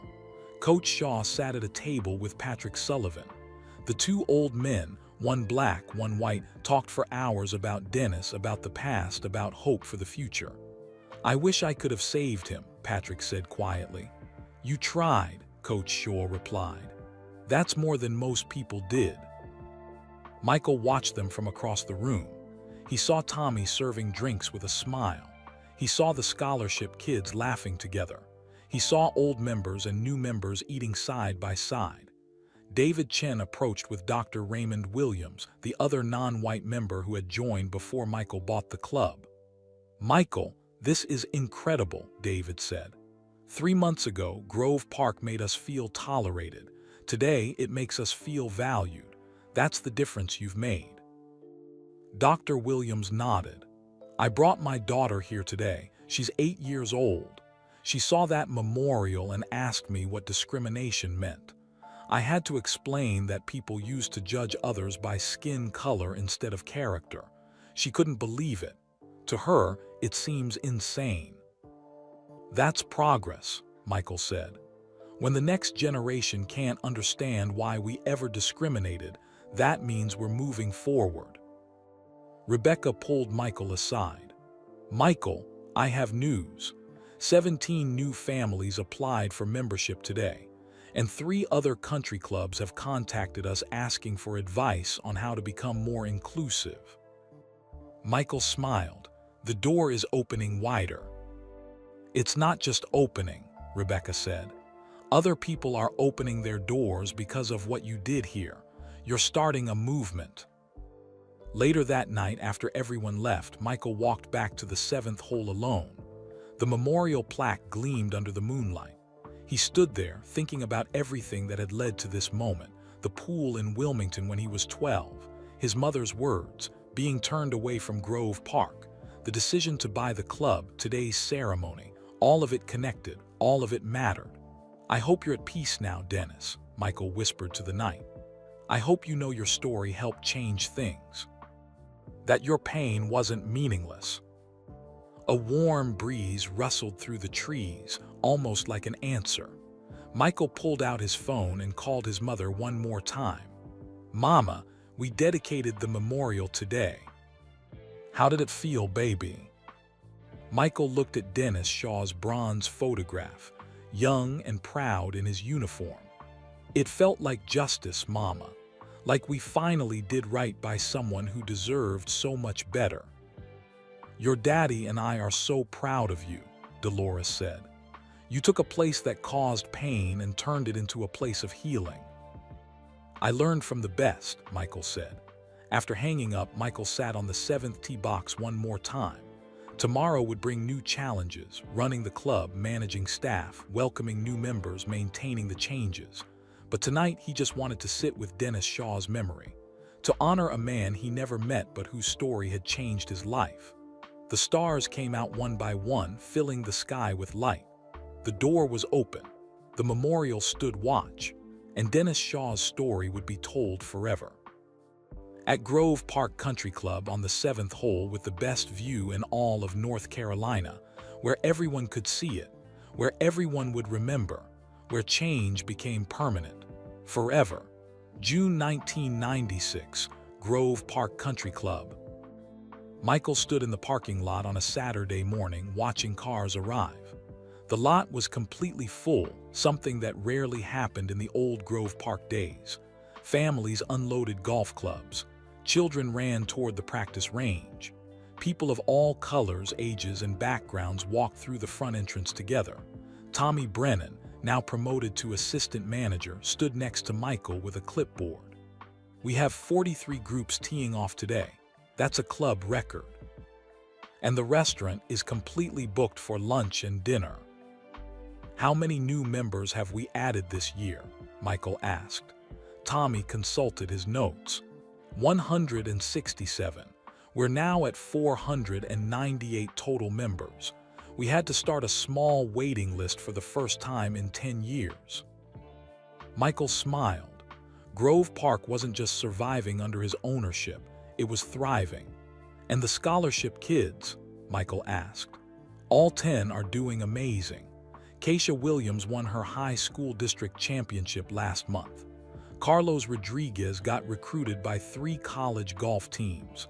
They're all improving so fast that Coach Chen says we need to expand the program next year."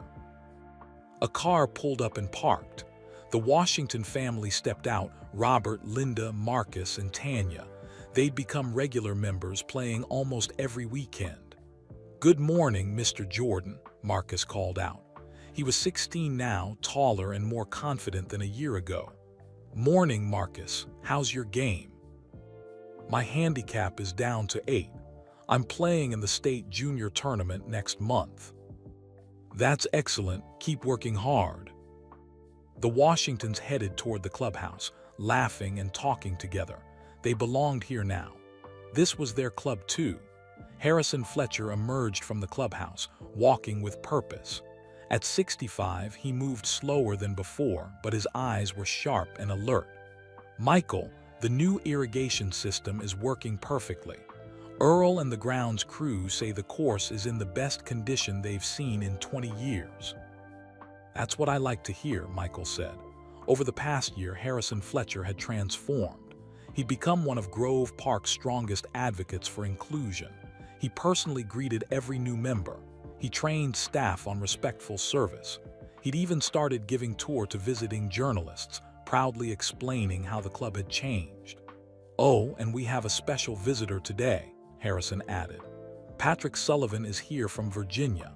He brought his great-grandchildren to see the memorial." Michael's face brightened. "I'll go say hello." He found Patrick at the 7th hole, sitting in his wheelchair near the Dennis Shaw Memorial. 3 young children, ages 5, 7, and 9, listened as Patrick told them stories about Dennis. "And Mr. Shaw saved your great-grandpa's life?" the 7-year-old girl asked. "He sure did," Patrick said. "If not for Dennis Shaw, I wouldn't be here, which means you wouldn't be here either." The children touched the bronze plaque gently, with reverence beyond their years. "Mr. Jordan," Patrick called out when he saw Michael approaching. "Thank you for maintaining this so beautifully." "It's the least we can do," Michael said. He knelt down to the children's level. "Do you kids play golf?" All 3 nodded enthusiastically. "Maybe we can get you out on the course today. Would you like that?" Their eyes went wide with excitement. "Really? We can play here?" "Everyone can play here," Michael said. "That's the whole point." Afternoon, the restaurant. Michael ate lunch with David Chen and Dr. Raymond Williams. They'd become good friends over the past year, playing golf together regularly. "Michael, I have news," David said. 3 other country clubs in North Carolina have contacted me asking how Grove Park became so successful after changing our membership policies. They want to follow your model." "That's wonderful," Michael said. Dr. Williams added, "And I'm starting a program at the hospital to bring underprivileged kids here for golf therapy. Studies show golf helps children develop focus, patience, and self-discipline. Grove Park is the perfect place for it." "I love that idea," Michael said. "Let's make it happen." A young woman approached their table nervously. She was about 23, black, dressed professionally in a business suit. "Excuse me, Mr. Jordan. I'm sorry to interrupt your lunch. My name is Angela Shaw." Michael stood up immediately. "Shaw, are you related to Dennis Shaw?" "He was my great-uncle. I never met him. He died before I was born. But my grandmother told me stories about him." Michael pulled out a chair. "Please sit down. I'm honored to meet you."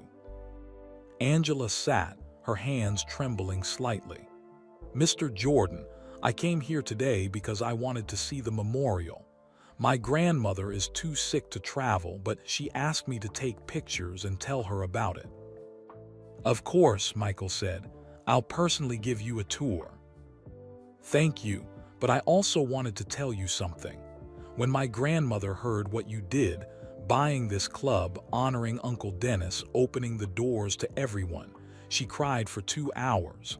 Happy tears. She said it was like Uncle Dennis finally got justice." Michael's throat felt tight. "Your great-uncle deserved so much better than what happened to him here." "I know," Angela said, "but what you've done helps heal that wound. Not just for our family, but for everyone who was ever turned away from places they had every right to be." She reached into her purse and pulled out an old photograph. "This is Uncle Dennis with my grandmother when they were young. I thought you might want to see it." The photo showed Dennis Shaw, maybe 20 years old, standing with his arm around a teenage girl. Both were smiling, full of life and hope. "May I make a copy of this?" Michael asked. "I'd like to add it to the memorial display." "You can keep the original," Angela said. "I have others. I want it here where people will see it and remember him." After lunch, Michael walked Angela to the 7th hole. She stood in front of the memorial for a long time, reading every word, touching her great-uncle's photograph. "Thank you," she whispered, tears streaming down her face. "Thank you for remembering him." Evening staff meeting. At 5 o'clock, Michael gathered all Grove Park staff for their monthly meeting. 63 employees now worked at the club, 20 more than a year ago. The group was diverse: black, white, Hispanic, Asian, young, old. Some had been at Grove Park for decades. Others were new hires brought in during the transformation. "I want to start by celebrating some victories," Michael began. "This month, Grove Park had the highest revenue in club history. Our membership satisfaction ratings are at 97%.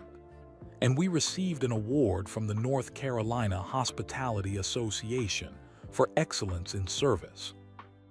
Everyone applauded. "But more importantly, we're accomplishing our mission. We're welcoming everyone.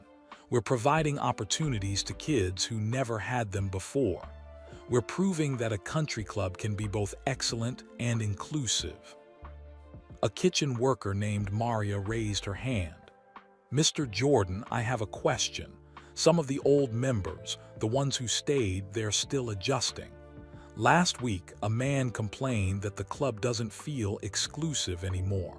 How do we handle comments like that?" Michael nodded. "Good question. Here's what I tell people who feel that way. Grove Park is still exclusive. We're exclusive in our standards of excellence, our course maintenance, our service quality. But we're no longer exclusive based on race or wealth. There's a big difference." He paused. If someone can't accept that difference, they're welcome to join another club. But they won't find many clubs with better golf courses or better values than Grove Park. Earl, the groundskeeper, spoke up. "I've been here 23 years now. I've seen a lot of changes, some good, some bad. But what you've done this year, Mr. Jordan, this is the best change I've ever seen. The course looks beautiful. The members are happy. The staff feels valued. We're proud to work here now." Many heads nodded in agreement. Jessica Brennan, Tommy's sister who now managed events, shared exciting news. "Mr. Jordan, I just booked our first wedding for next spring. A couple specifically chose Grove Park because of our inclusive values. They're an interracial couple who felt uncomfortable at other venues. They said Grove Park made them feel welcome. That's exactly what we want to hear, Michael said. Late evening, walking the course alone. After the meeting, Michael walked the golf course by himself. This had become his routine, walking all 18 holes after everyone left, checking on things, thinking about the future. The course looked magnificent. New irrigation systems kept the grass perfectly green. The bunkers were meticulously maintained. Trees had been trimmed and flowers planted throughout the property. But more than the physical beauty, Grove Park felt different now. It felt alive, welcoming, right. Michael reached the 7th hole and sat on the bench near Dennis Shaw Memorial. Someone had placed fresh flowers at the base. They did every day now. A tradition that had started organically among members. His phone buzzed. A text from his mother. Just saw the news story about Grove Park winning that hospitality award. So proud of you, baby. Michael texted back. Couldn't have done it without your wisdom, Mama. Another text came through, this time from Coach Shaw. Angela called me crying happy tears after visiting the memorial. Thank you for everything you've done for Dennis's memory. Michael smiled. The purpose of buying Grove Park had been exactly this, turning pain into healing, closing doors of hatred into opening doors of opportunity. A golf cart approached in the darkness. Tommy drove up with a concerned look. Mr. Jordan, you're still here. It's almost 9 o'clock. Just thinking, Tommy, making sure everything is good. Tommy parked and sat on the bench next to Michael. Can I ask you something personal? Of course. Do you ever regret buying Grove Park? I mean, it's been a lot of work, a lot of money, a lot of stress. Was it worth it? Michael looked at the memorial plaque glowing softly in the moonlight. He thought about Keisha winning her golf championship, about Marcus lowering his handicap, about Angela Shaw's tears of gratitude, about the Washington family playing together every weekend, about Harrison Fletcher's transformation. Tommy, when I was 12 years old, a security guard wouldn't let me swim in a public pool because I was black. That day I felt powerless, small, humiliated. He turned to look at Tommy. Buying Grove Park gave me the power to make sure other kids never have to feel that way. Every time a black family walks through those doors without fear, every time a scholarship kid gets a free lesson, every time someone reads Dennis Shaw's story, that's worth every dollar I spent and every hour I worked. Tommy nodded slowly. That makes sense. I'm really glad you bought this place. It changed my life too. How so? Before you came, I was just a kid working a summer job at a golf course. Now I'm assistant manager learning about business, leadership, and social justice. You've taught me that success means nothing if you only use it for yourself. You have to use it to help others. Michael put his hand on Tommy's shoulder. You're going to do great things, Tommy. You and your generation are going to keep these doors open long after I'm gone. I promise I will, Tommy said seriously. They sat together in comfortable silence, watching stars appear in the darkening sky. Finally, Michael stood up. Come on, let's go home. Tomorrow's another big day. As they drove back to the clubhouse, Michael looked back at the 7th hole one more time. The Dennis Shaw Memorial stood watch in the darkness, a permanent reminder of why change mattered. 1 year ago, Michael Jordan had walked onto this property as an unwelcome guest. Today, he owned it. Tomorrow, it would continue serving as a model for inclusion and excellence. The door was open. The changes were real. The future was bright. And Grove Park Country Club, once a symbol of discrimination, had become a symbol of hope. All because one man decided that when doors close, you don't give up. You open your own door, and you make it big enough for everyone to walk through. Forever. 2 years later, June 1997. Michael sat in his Chicago office on a Tuesday afternoon when Curtis walked in with an urgent expression. "Michael, we need to talk. Something's happening at Grove Park." Michael looked up from his paperwork. "What kind of something?" Curtis placed a folder on the desk. "William Harrison is trying to buy back the club." Michael's eyebrows raised. "What?" "He's been quietly approaching former members, wealthy business people, and conservative investors. He's putting together a group to make you an offer. Word is they're prepared to offer $18 million, $6 million more than you paid." Michael opened the folder and scanned the documents. Curtis was right. William Harrison had formed a company called Heritage Golf Properties. He'd recruited 12 investors, all wealthy white men who wanted to restore Grove Park to its former glory. "Former glory meaning what exactly?" Michael asked, though he already knew the answer. "Meaning they want to undo everything you've done," Curtis said. "Return to the old membership policies, eliminate the scholarship program, remove the Dennis Shaw Memorial, make Grove Park exclusive again." Michael's jaw tightened. "They can't remove the memorial. I own the property." "That's the point. They want to buy the property from you. Legally, if you sell, they can do whatever they want with it." "I'm not selling," Michael said immediately. "They're going to offer you $18 million, Michael. That's a $6 million profit in 2 years. A lot of people would take that deal." "I'm not a lot of people," Michael said firmly. "Grove Park isn't about profit, it's about purpose." Curtis sat down. "I figured you'd say that. But Michael, you need to know, they're planning to make this public. They're going to announce their offer at a press conference next week. They're going to claim you've devalued Grove Park by lowering standards and letting in undesirable members." Michael's hands formed fists. The old anger rose in his chest, the same anger he'd felt 2 years ago when Harrison Fletcher first turned him away. But then he remembered his mother's words. "Anger burns hot but burns out fast. Grace keeps you going forever." "Let them have their press conference," Michael said calmly. "I'll have my own response." 1 week later, the press conference. William Harrison stood at a podium in a Charlotte hotel conference room. Cameras flashed. Reporters filled the seats. Behind William stood his 12 investors, all wearing expensive suits and stern expressions. "Thank you for coming," William began. 2 years ago, Grove Park Country Club was sold to Mr. Michael Jordan. At the time, we hoped his ownership would be beneficial. However, we've watched with growing concern as the club has changed dramatically.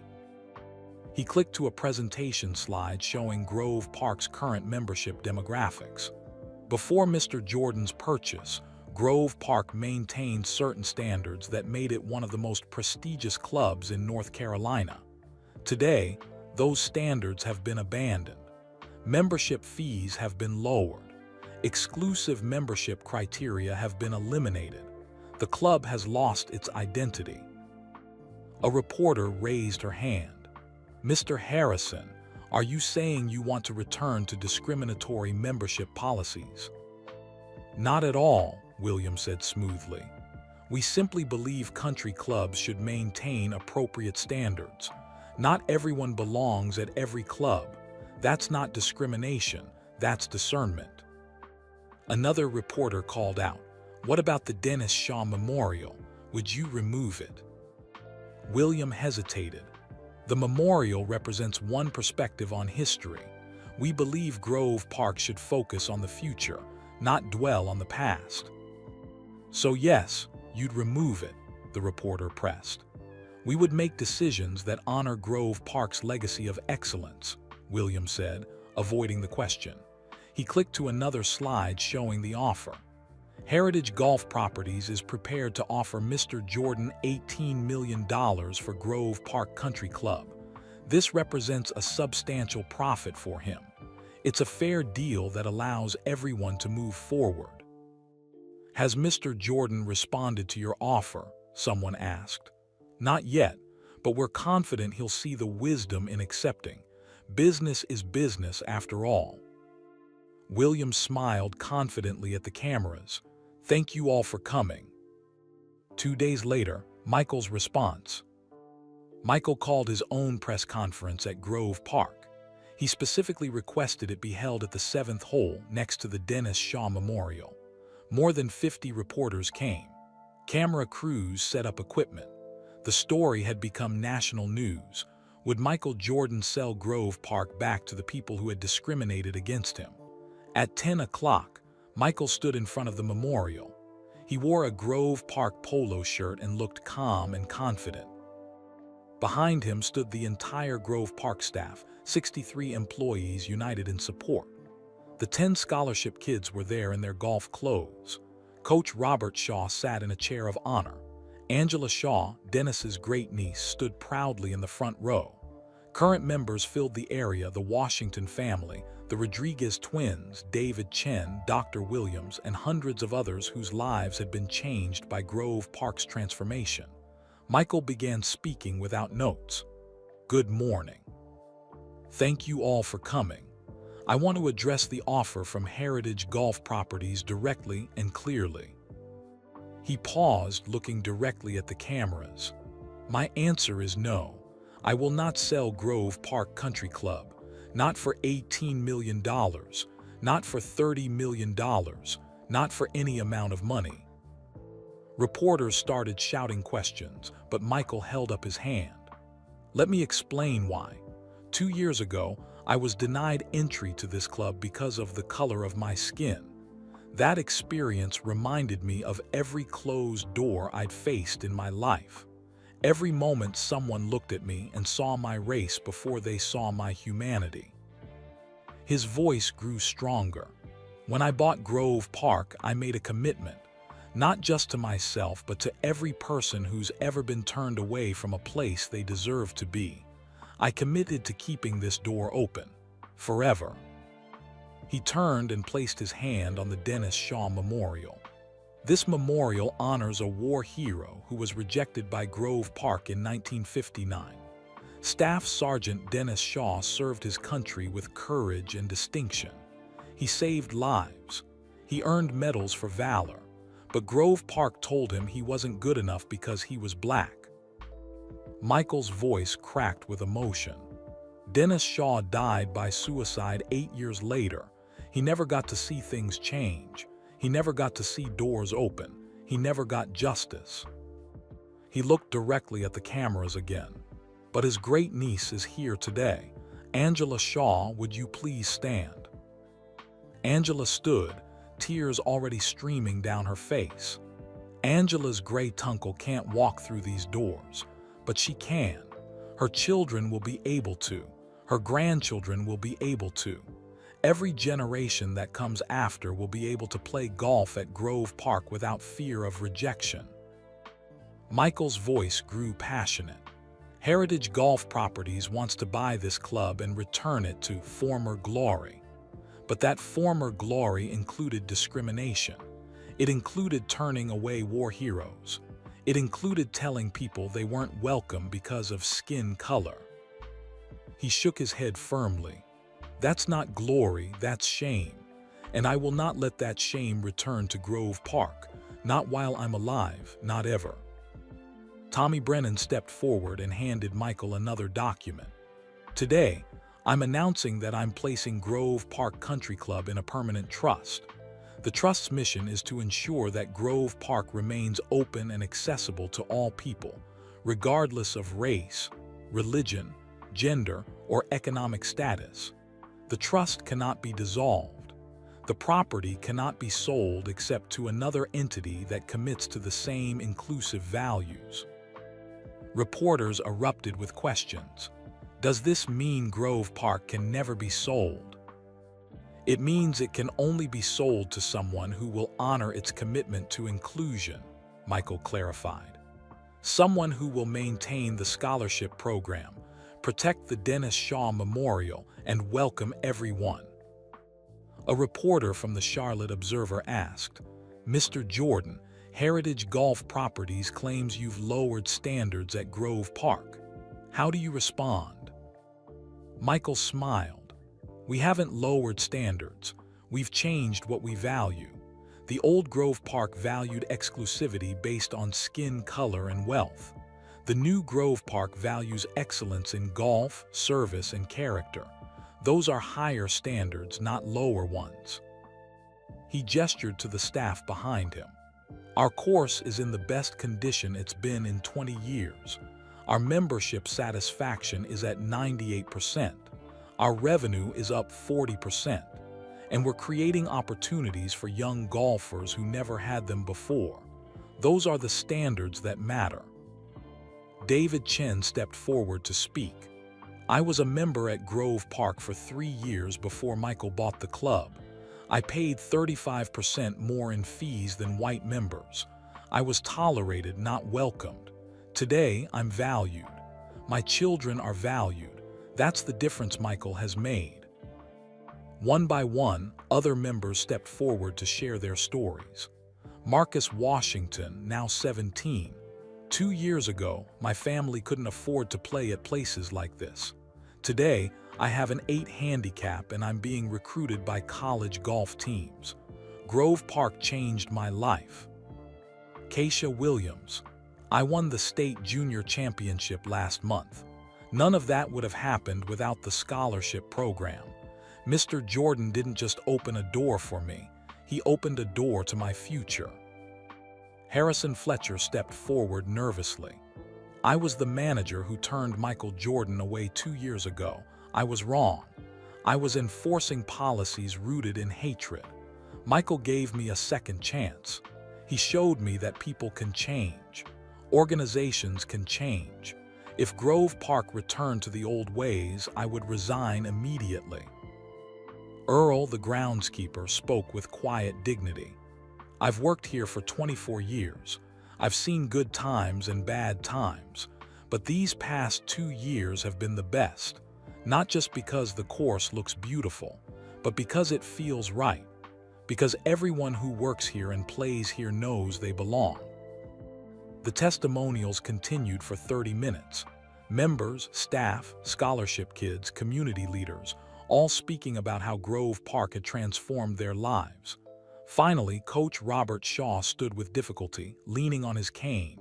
His voice was weak but clear. My brother Dennis never got to see this day, but I'm seeing it for him. I'm watching a place that destroyed him become a place that heals others. That's Michael Jordan's legacy. And anyone who tries to undo that legacy is spitting on my brother's grave.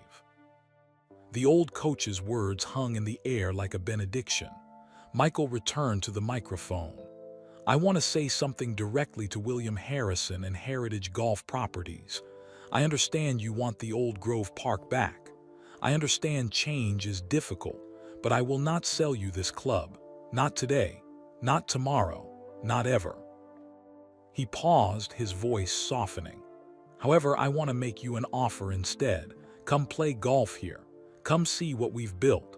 Meet the scholarship kids, talk to the members, eat in the restaurant, walk past the Dennis Shaw Memorial. Give this new Grove Park a chance. You might discover that inclusion doesn't lower standards, it raises them. A reporter shouted, "Do you think they'll accept your invitation?" I hope so, Michael said, because Grove Park is open to everyone, even people who disagree with me. Even people who discriminated in the past. Everyone deserves a chance to change, to grow, to be better. He smiled slightly. That's what this place is all about now. Second chances, open doors, proving that we can be excellent and inclusive at the same time. Michael took a deep breath. 2 years ago, I stood in the parking lot of this club, rejected and angry. Today, I stand here as the owner of Grove Park, surrounded by people whose lives have been changed by what we've built together.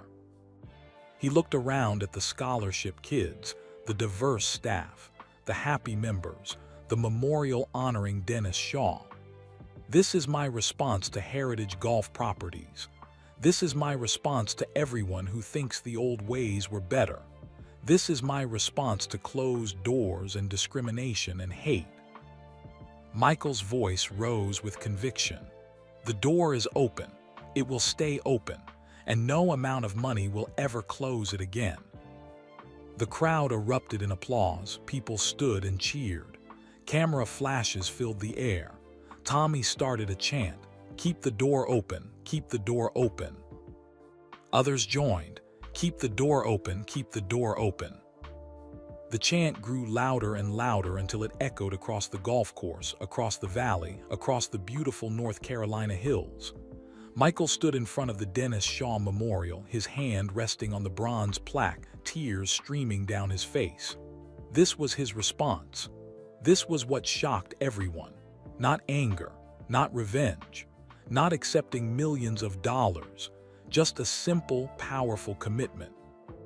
The door would stay open, forever, no matter what, 3 days after the press conference. Michael sat in the Grove Park restaurant on a Friday afternoon reviewing financial reports. The press conference had generated incredible publicity. Membership applications had tripled. Donations to the scholarship fund poured in from across the country. But Michael wasn't thinking about money or publicity. He was thinking about a phone call he'd received that morning. William Harrison wanted to meet, privately, just the two of them. Mr. Jordan. Michael looked up. William Harrison stood at his table looking older and smaller than he had at the press conference. His confident posture was gone. His face showed uncertainty, maybe even shame.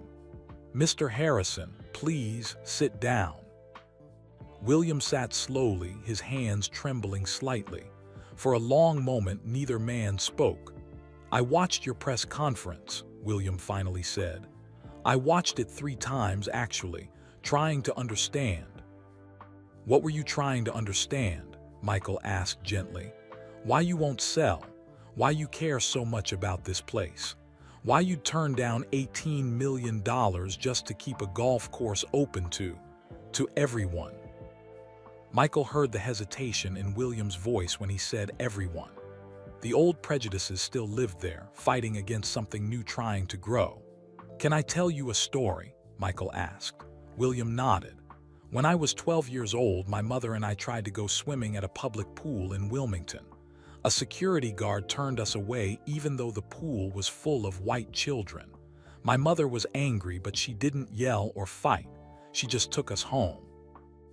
Michael's voice grew softer. "That night, she told me something I've never forgotten. She said, 'When someone closes a door in your face, you open your own door, and you make it bigger and better.' She taught me that excellence is the answer to hate. That success means nothing if you only use it for yourself." William listened, his eyes fixed on the table. "Grove Park closed a door in my face 2 years ago," Michael continued. "So I opened my own door, but I didn't just open it for me. I opened it for everyone who's ever been rejected, for Dennis Shaw, for the scholarship kids, for families like the Washingtons, for everyone who deserves a chance." "But we offered you $18 million, William said, his voice pained. "That's real money, life-changing money." "I already have life-changing money," Michael said. "What I don't have, what nobody can buy, is the feeling of knowing I changed something that mattered. That I took a place built on exclusion and turned it into a place built on inclusion." William was quiet for a long time.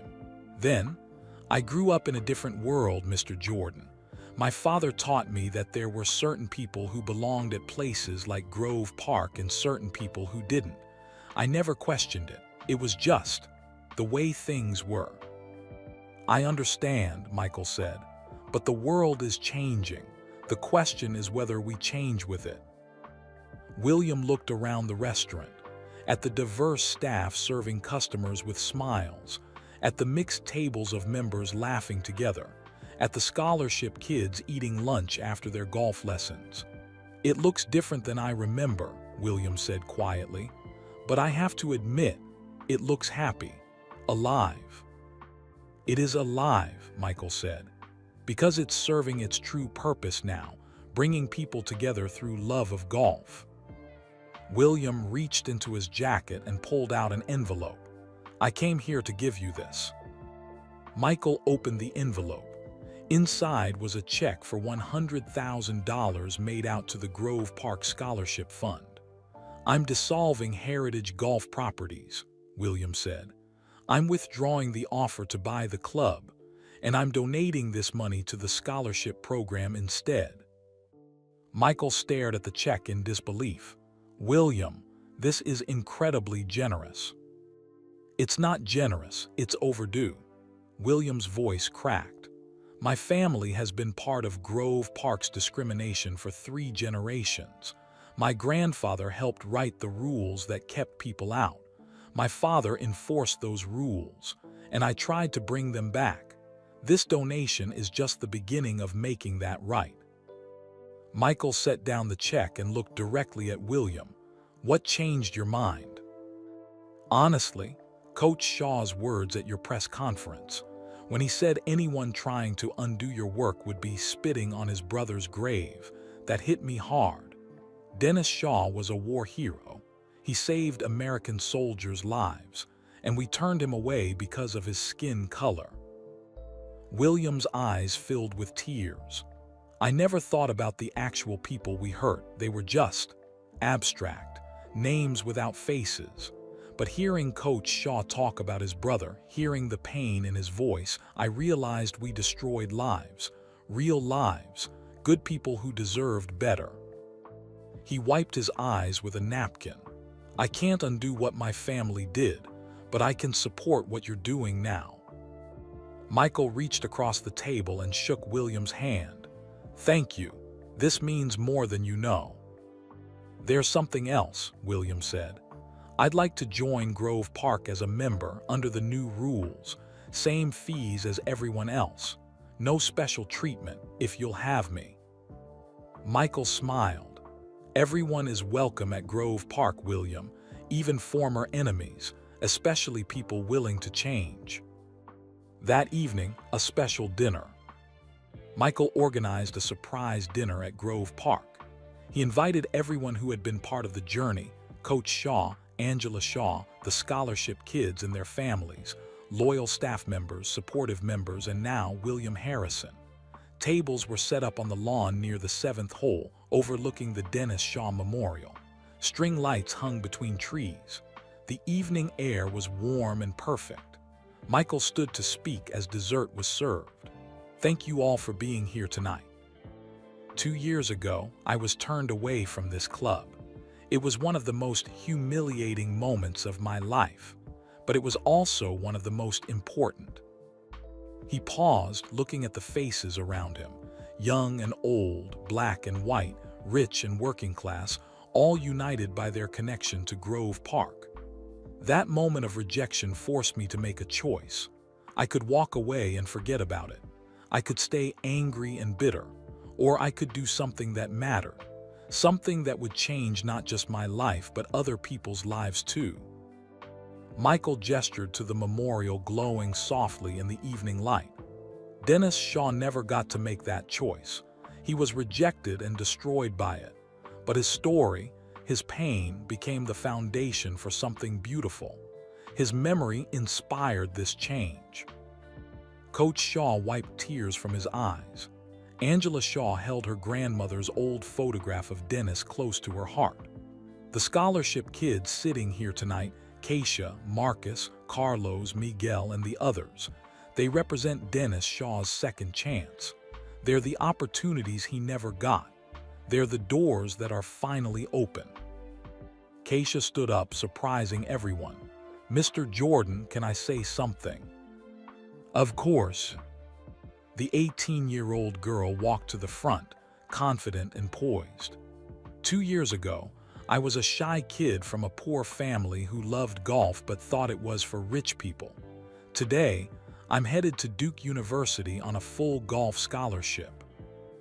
Her voice grew stronger. "But this isn't just my story, it's all of our stories. Everyone here has been changed by what Mr. Jordan did.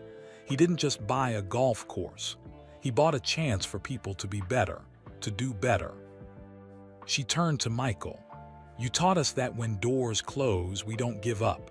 We open new doors, and we hold them open for others. That's a lesson I'll carry for the rest of my life." Everyone applauded. Other scholarship kids stood and joined Keisha. Tommy Brennan spoke next. "Mr. Jordan gave me my first real job and taught me that business should serve people, not just profit. Because of him, I'm starting college this fall to study business management. I want to run organizations that change lives, just like Grove Park does." Harrison Fletcher stood, his voice thick with emotion. "Mr. Jordan gave me something I didn't deserve, a second chance. I was the person who turned him away. I enforced discrimination. I was wrong. But instead of firing me or humiliating me, Mr. Jordan showed me grace. He taught me that it's never too late to change." One by one, people shared their stories, how Grove Park had changed them, how Michael's commitment to inclusion had inspired them, how opening doors created possibilities nobody had imagined. Finally, William Harrison stood. Everyone turned to look at him, the man who had tried to buy Grove Park and return it to the old ways. "I owe everyone here an apology," William began, his voice shaking. "Especially Mr. Jordan. I tried to undo everything good he created here. I wanted to return to discrimination and exclusion because that's what I knew. That's what I was taught." He looked around at the diverse crowd. "But I was wrong, completely wrong. Grove Park isn't worse because of Michael's changes, it's better, much better, and I'm ashamed it took me so long to see it." William pulled out another envelope. "My family has been part of this club for 4 generations. We've caused a lot of pain over those years, so I'm making another commitment.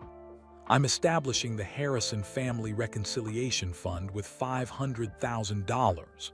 The money will expand the scholarship program and create a traveling exhibit about Dennis Shaw's life at teaching schools and other country clubs about the cost of discrimination." The crowd gasped. $500,000 was an enormous gift. "It's not enough to erase the past," William said quietly, "but maybe it can help build a better future." Michael walked over and embraced William. The image was powerful, 2 men who had been on opposite sides, now united in purpose.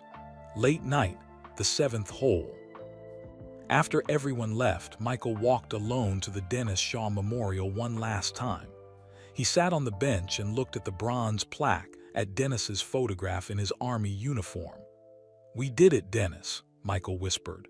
"We opened the door, and people are walking through, people from every background, every race, every circumstance, just like it should have been for you." His phone buzzed. A text from his mother saw the news about William Harrison's donation. "I'm proud of how you handled that, baby. You showed grace when you could have shown anger. That's real strength." Michael smiled and texted back, "Learned from the best, Mama." He thought about everything that had happened over the past 2 years, being rejected at Grove Park, deciding to buy the club, the secret plan, the confrontation with the owners, the memorial dedication, the scholarship program. William Harrison's attempted buyback, and now William's transformation and commitment to change. It had been a journey of pain, anger, determination, and ultimately redemption, not just for Michael, not just for Dennis Shaw's memory, but for everyone involved. Grove Park Country Club had gone from being a symbol of discrimination to being a model of inclusion, from being a place that closed doors to being a place that opened them wide, and the ripples were spreading. Michael had heard that 7 other country clubs in North Carolina were changing their membership policies. 15 clubs across the country had started similar scholarship programs. The Dennis Shaw story was being taught in schools as an example of why discrimination destroys lives and why inclusion matters. One club, one door, one commitment to change. And it was transforming the world in small but significant ways. Michael's phone rang. It was Curtis. "Michael, I just got off the phone with Golf Digest magazine. They want to feature Grove Park as their Club of the Year. They're calling it the course that changed everything." "That's wonderful," Michael said. "There's more. The PGA is asking if Grove Park would consider hosting a professional tournament. They think it would send a powerful message about inclusion in golf. Michael laughed. 2 years ago, they wouldn't let me through the front door. Now they want to host a PGA tournament. That's exactly the point, Curtis said. You didn't just open a door, Michael. You kicked it down, and now everyone wants to walk through it. After hanging up, Michael sat in silence for a few more minutes. The stars shone brightly above. The golf course stretched out peacefully in the moonlight. Everything felt right. He thought about his 12-year-old self standing outside that pool in Wilmington, feeling rejected and powerless. He thought about his mother's words that night. When someone closes a door in your face, you open your own door and you make it bigger and better. He'd done exactly that. He'd opened a door. He'd made it big enough for everyone. And now that door would stay open forever. Because Grove Park Country Club wasn't just Michael Jordan's club anymore. It belonged to everyone who walked through those gates. To the scholarship kids chasing their dreams. To families who finally felt welcome. To employees who took pride in their work. To Dennis Shaw's memory. To Coach Shaw's healing. To William Harrison's redemption. To Angela Shaw's peace. It belonged to everyone who believed that places and people could change for the better. Michael stood and placed his hand one final time on the Dennis Shaw Memorial. Your story mattered, Dennis. Your life mattered. Your pain wasn't meaningless. It became the seed that grew into something beautiful. He walked back to his car as the first light of dawn began to appear on the horizon. A new day was beginning at Grove Park Country Club. The door was open. The door would always be open, forever. And that was the end of Michael Jordan's incredible story, a story of courage, transformation, and proving that closed doors can become open gateways for everyone. Before you go, we'd love to know, where are you listening from? Drop your city or country in the comments below. If this story moved you, inspired you, or taught you something valuable, please hit that like button. It helps us share these powerful stories with more people who need to hear them. And don't forget to subscribe to our channel for more incredible true stories about resilience, justice, and people who change the world by refusing to accept closed doors. Finally, please share this video with your friends and family. Stories like Michael Jordan's remind us that one person with courage and purpose can create ripples of change that last forever. Let's spread kindness and awareness together. Thank you for listening. Remember, when someone closes a door in your face, open your own door and make it big enough for everyone to walk through. See you in the next story.